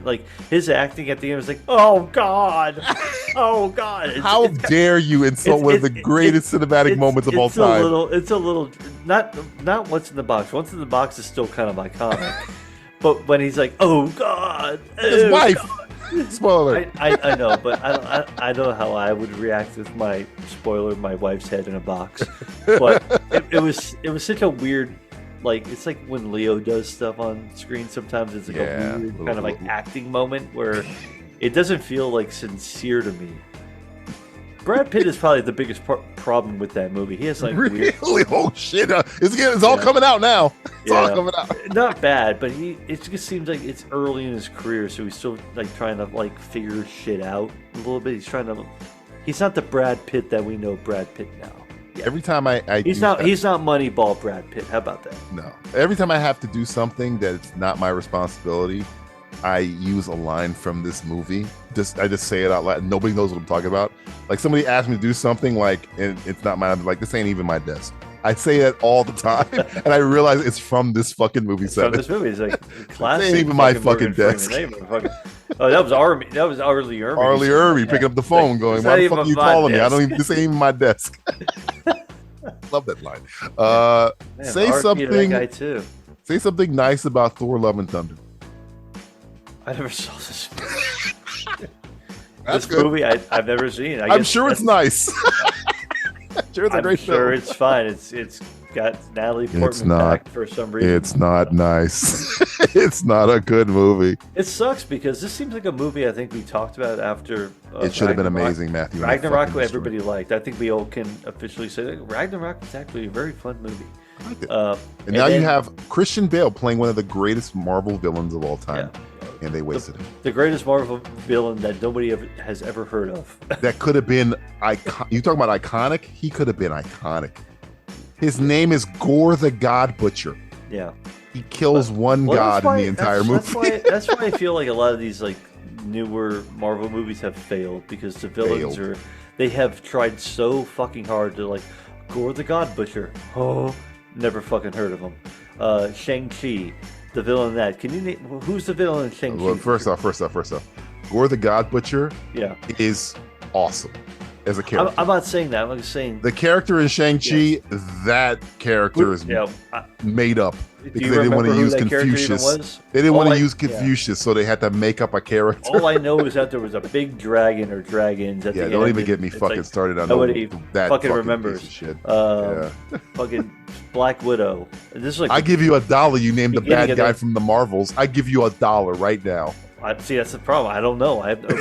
Purple Lady Man. I don't know. I mean, it could be anybody. I have no. Who is the? I can say a name. I can say a name right now, and you won't know if I'm right or wrong. Was it like a Kree character or? Sure. A Shakar character or something like that, or so it was a Kree character. Okay. She was a Kree character. Okay, yes. so it's not Ronin, obviously. No. She had a Ronin weapon. I don't know any other Kree villain besides Ronin. Yeah. And you know him because of Guardians of the Galaxy. That's the reason. Yeah. And I know a lot about old, like, fucking 1993, 1994, like, super weird villain alien characters. But I have no fucking clue. What was this character's name? I'm sure it had a great name. Yeah, and I can make up a name. You wouldn't know. Nobody cares. It's, again, a villain nobody's heard of. The villain in Black Widow. I guess it is Taskmaster. I was Ray Winstone, by the way. Yeah, so he was a real character. Dragon up. Loki mentions him in Avengers. Okay. That's the only Dracov's daughter. But you have to do a deep fucking cut. Deep cut to even remember his name. Make sure you fucking remember that. And Ray Winstone came out like last week saying that was the worst experience of his acting career. He said he was like crying or like he was like, I hate doing this. He's like, Ray Winstone may be the most manliest British man you've ever met. And he's just like, I was crying like a baby. Yeah, he's in The Gentleman, by the way. By the way, we didn't get to talk about The Gentleman. We'll talk about it off air. We'll talk about it off air. But what was my point? Yeah, all the villains suck. All right, say something bad, and this is the last one, about Groundhog Day. Bad. The rewatchability is lacking to me. Really? Yeah, I mean, I get it. You guys go, oh, you watch it every time. You get something new out of it. It's Groundhog Day. You're supposed to watch it over and over and over. I know, but I don't want to. I don't want to be told what to do. And maybe the other thing. This was kind of like, this is more like outside of the movie itself. Like, this is like the movie that broke up Bill Murray and Harold Ramis. Yeah, it did. This is the movie that broke the two of them saying basically, "Go fuck yourself. I hope you both die. Yeah, I hope you die." Was he even there on his deathbed? Did he? He did. Bill Murray said he went to his deathbed and I guess they had a moment or something like that. But that was what 25 years or something like that. Like that was a long Do we even figure out why? Like, what was the reason that this movie fucked them over? Like, they hate each other after this? I guess it was. I mean, you've seen the movie. It's a great movie, though. There's a lot of shit going on in this movie where I can imagine Harold Ramis literally driving Bill Murray fucking crazy, like basically causing him to be the character he was in the movie because the movie is so insane with doing the same shit over and fucking over and fucking over and fucking over and fucking over and fucking over and doing the same thing, but then everybody around you is driving you nuts because you have to be different, but everybody else could be exactly the fucking same. You would think that Bill Murray would look back now and like this movie is a classic, and go. This movie's always talked about all the time. Yeah, maybe it's any movie that does that concept. They go, it's like Groundhog Day, but it's with like Edge of Tomorrow. It's Groundhog Day with guns. The Palm Springs. It's Groundhog Day with Andy Samberg. Yeah. It's like this. It's referred. It's like a Die Hard situation. Adjective. It's like an adjective for this type of movie. It's like, oh, the Groundhog Day of this, the Groundhog Day of that. So would Bill Murray say maybe all that fucking whatever bullshit he went through was worth it because I made I call them traditional films now, like a movie that you watch traditionally. It's a fucking. It's a genre unto itself. I think it's like not a genre, but I think it's like a trope. He created like this insane trope that it's like you have the trope of not so much time travel, but like the trope of living the same day over and over. Happy Death Day, another one. Happy Death Day is another one. It's like the same thing. It's like, how do I break this cycle? What can I do to that? But it's the movie itself. I've seen it a couple times. I'm like, yeah, it's fine. I don't find it. Oh wow! I thought you were a big Groundhog Day fan. I didn't know that. I do like the movie a lot. But that's why it's hard to say like, oh, this is why I fucking don't like the movie. It's not something I go back to. I don't feel like, oh, I need to go back and I have to randomly turn Groundhog Day on versus I don't know, another Bill Murray movie or something like that. But I'm also not watching like fucking Mad Dog and Glory or Quick Change or Quick Change, which is actually a kind of fun movie with him as the clown and stuff like that. But yeah, you look at all this stuff from fucking Groundhog Day forever. Like he never works with Harold Ramis ever again after Groundhog Day. Fucking crazy. It completely stops, and he works with so many like Jim Jarmusch and this person, Coppola and fucking Tim Burton and fucking Ed Wood and all these other people, but it doesn't look like to me that it was. I think maybe he might have worked with him in the video game, maybe the Ghostbusters. I don't think so, game, but they weren't working. They probably weren't even in the same state when that was going on. So it's kind of it's a little kind of like, oh, that's a fucking bummer, that one movie kind of and that was on a fucking roll. It's like Ghostbuster movies and fucking Stripes and Michael Shannon in that movie again. He keeps popping up. Yeah, going to WrestleMania tickets, baby. Good for fucking Michael Shannon. I like that guy. That guy's a good guy. He trained on a farm. God damn it. This has been Simply Say Anything. Probably the most entertaining act of utter futility. All right, Matthew, give everybody our information. Oh man, simplistic.me. I was on the web. I was typing different stuff like, how do I get to Simplistic Reviews more effectively? Okay. It's pretty effective already. We still do it's not that simplisticreviews.net if you're into that www thing, or you put simplistic.reviews. That www thing? Yeah, www. What are you, what were you born, 1938? HTTP www.simplisticreviews.net. We got rid of all the guesswork and everything like that. One day, you're just going to think about our website, and guess what? gonna pop into your fucking eye. You just have to remember what it is. That's creepy. Simplistic.reviews creepy. or simplistic.media, or then you can go to what do you call it? Other places that find their stuff. Jesus. Like what? Instagram, X, or Simplistic. Twitter, Grammy. formerly X, formerly Twitter, or the videos on YouTube, including me eating fast food. Cannot wait for the next one. Yeah, we have a few in the. Are we gonna Adam Richmond you? Are you gonna become a big fat person? Are you a great big fat person? Big like old fat Buffalo? person. We were talking about the worst thing of Silence of the Lambs. It's gonna be you. Yeah, great big fat person, Matthew Stewart. You big fat. You eat that big. You eat that big pizza. Big old fat person. Big old fat person. Put the cheese on the skin or Hey, we didn't create the content. The content is being created for us. We record it, hence create more content. It's a vicious fucking cycle. It's very vicious. Whatever the fuck is going on in this country. Bunch of, it's, and you can order right on the app, the Taco Bell app. No, please stop advertising for a company that we don't work for.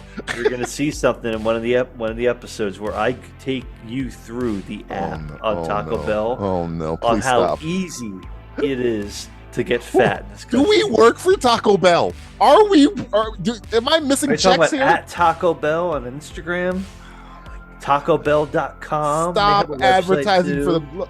Get the chihuahua out of your brain. KFC.com. KFC.com. This can't be real. It can't be real.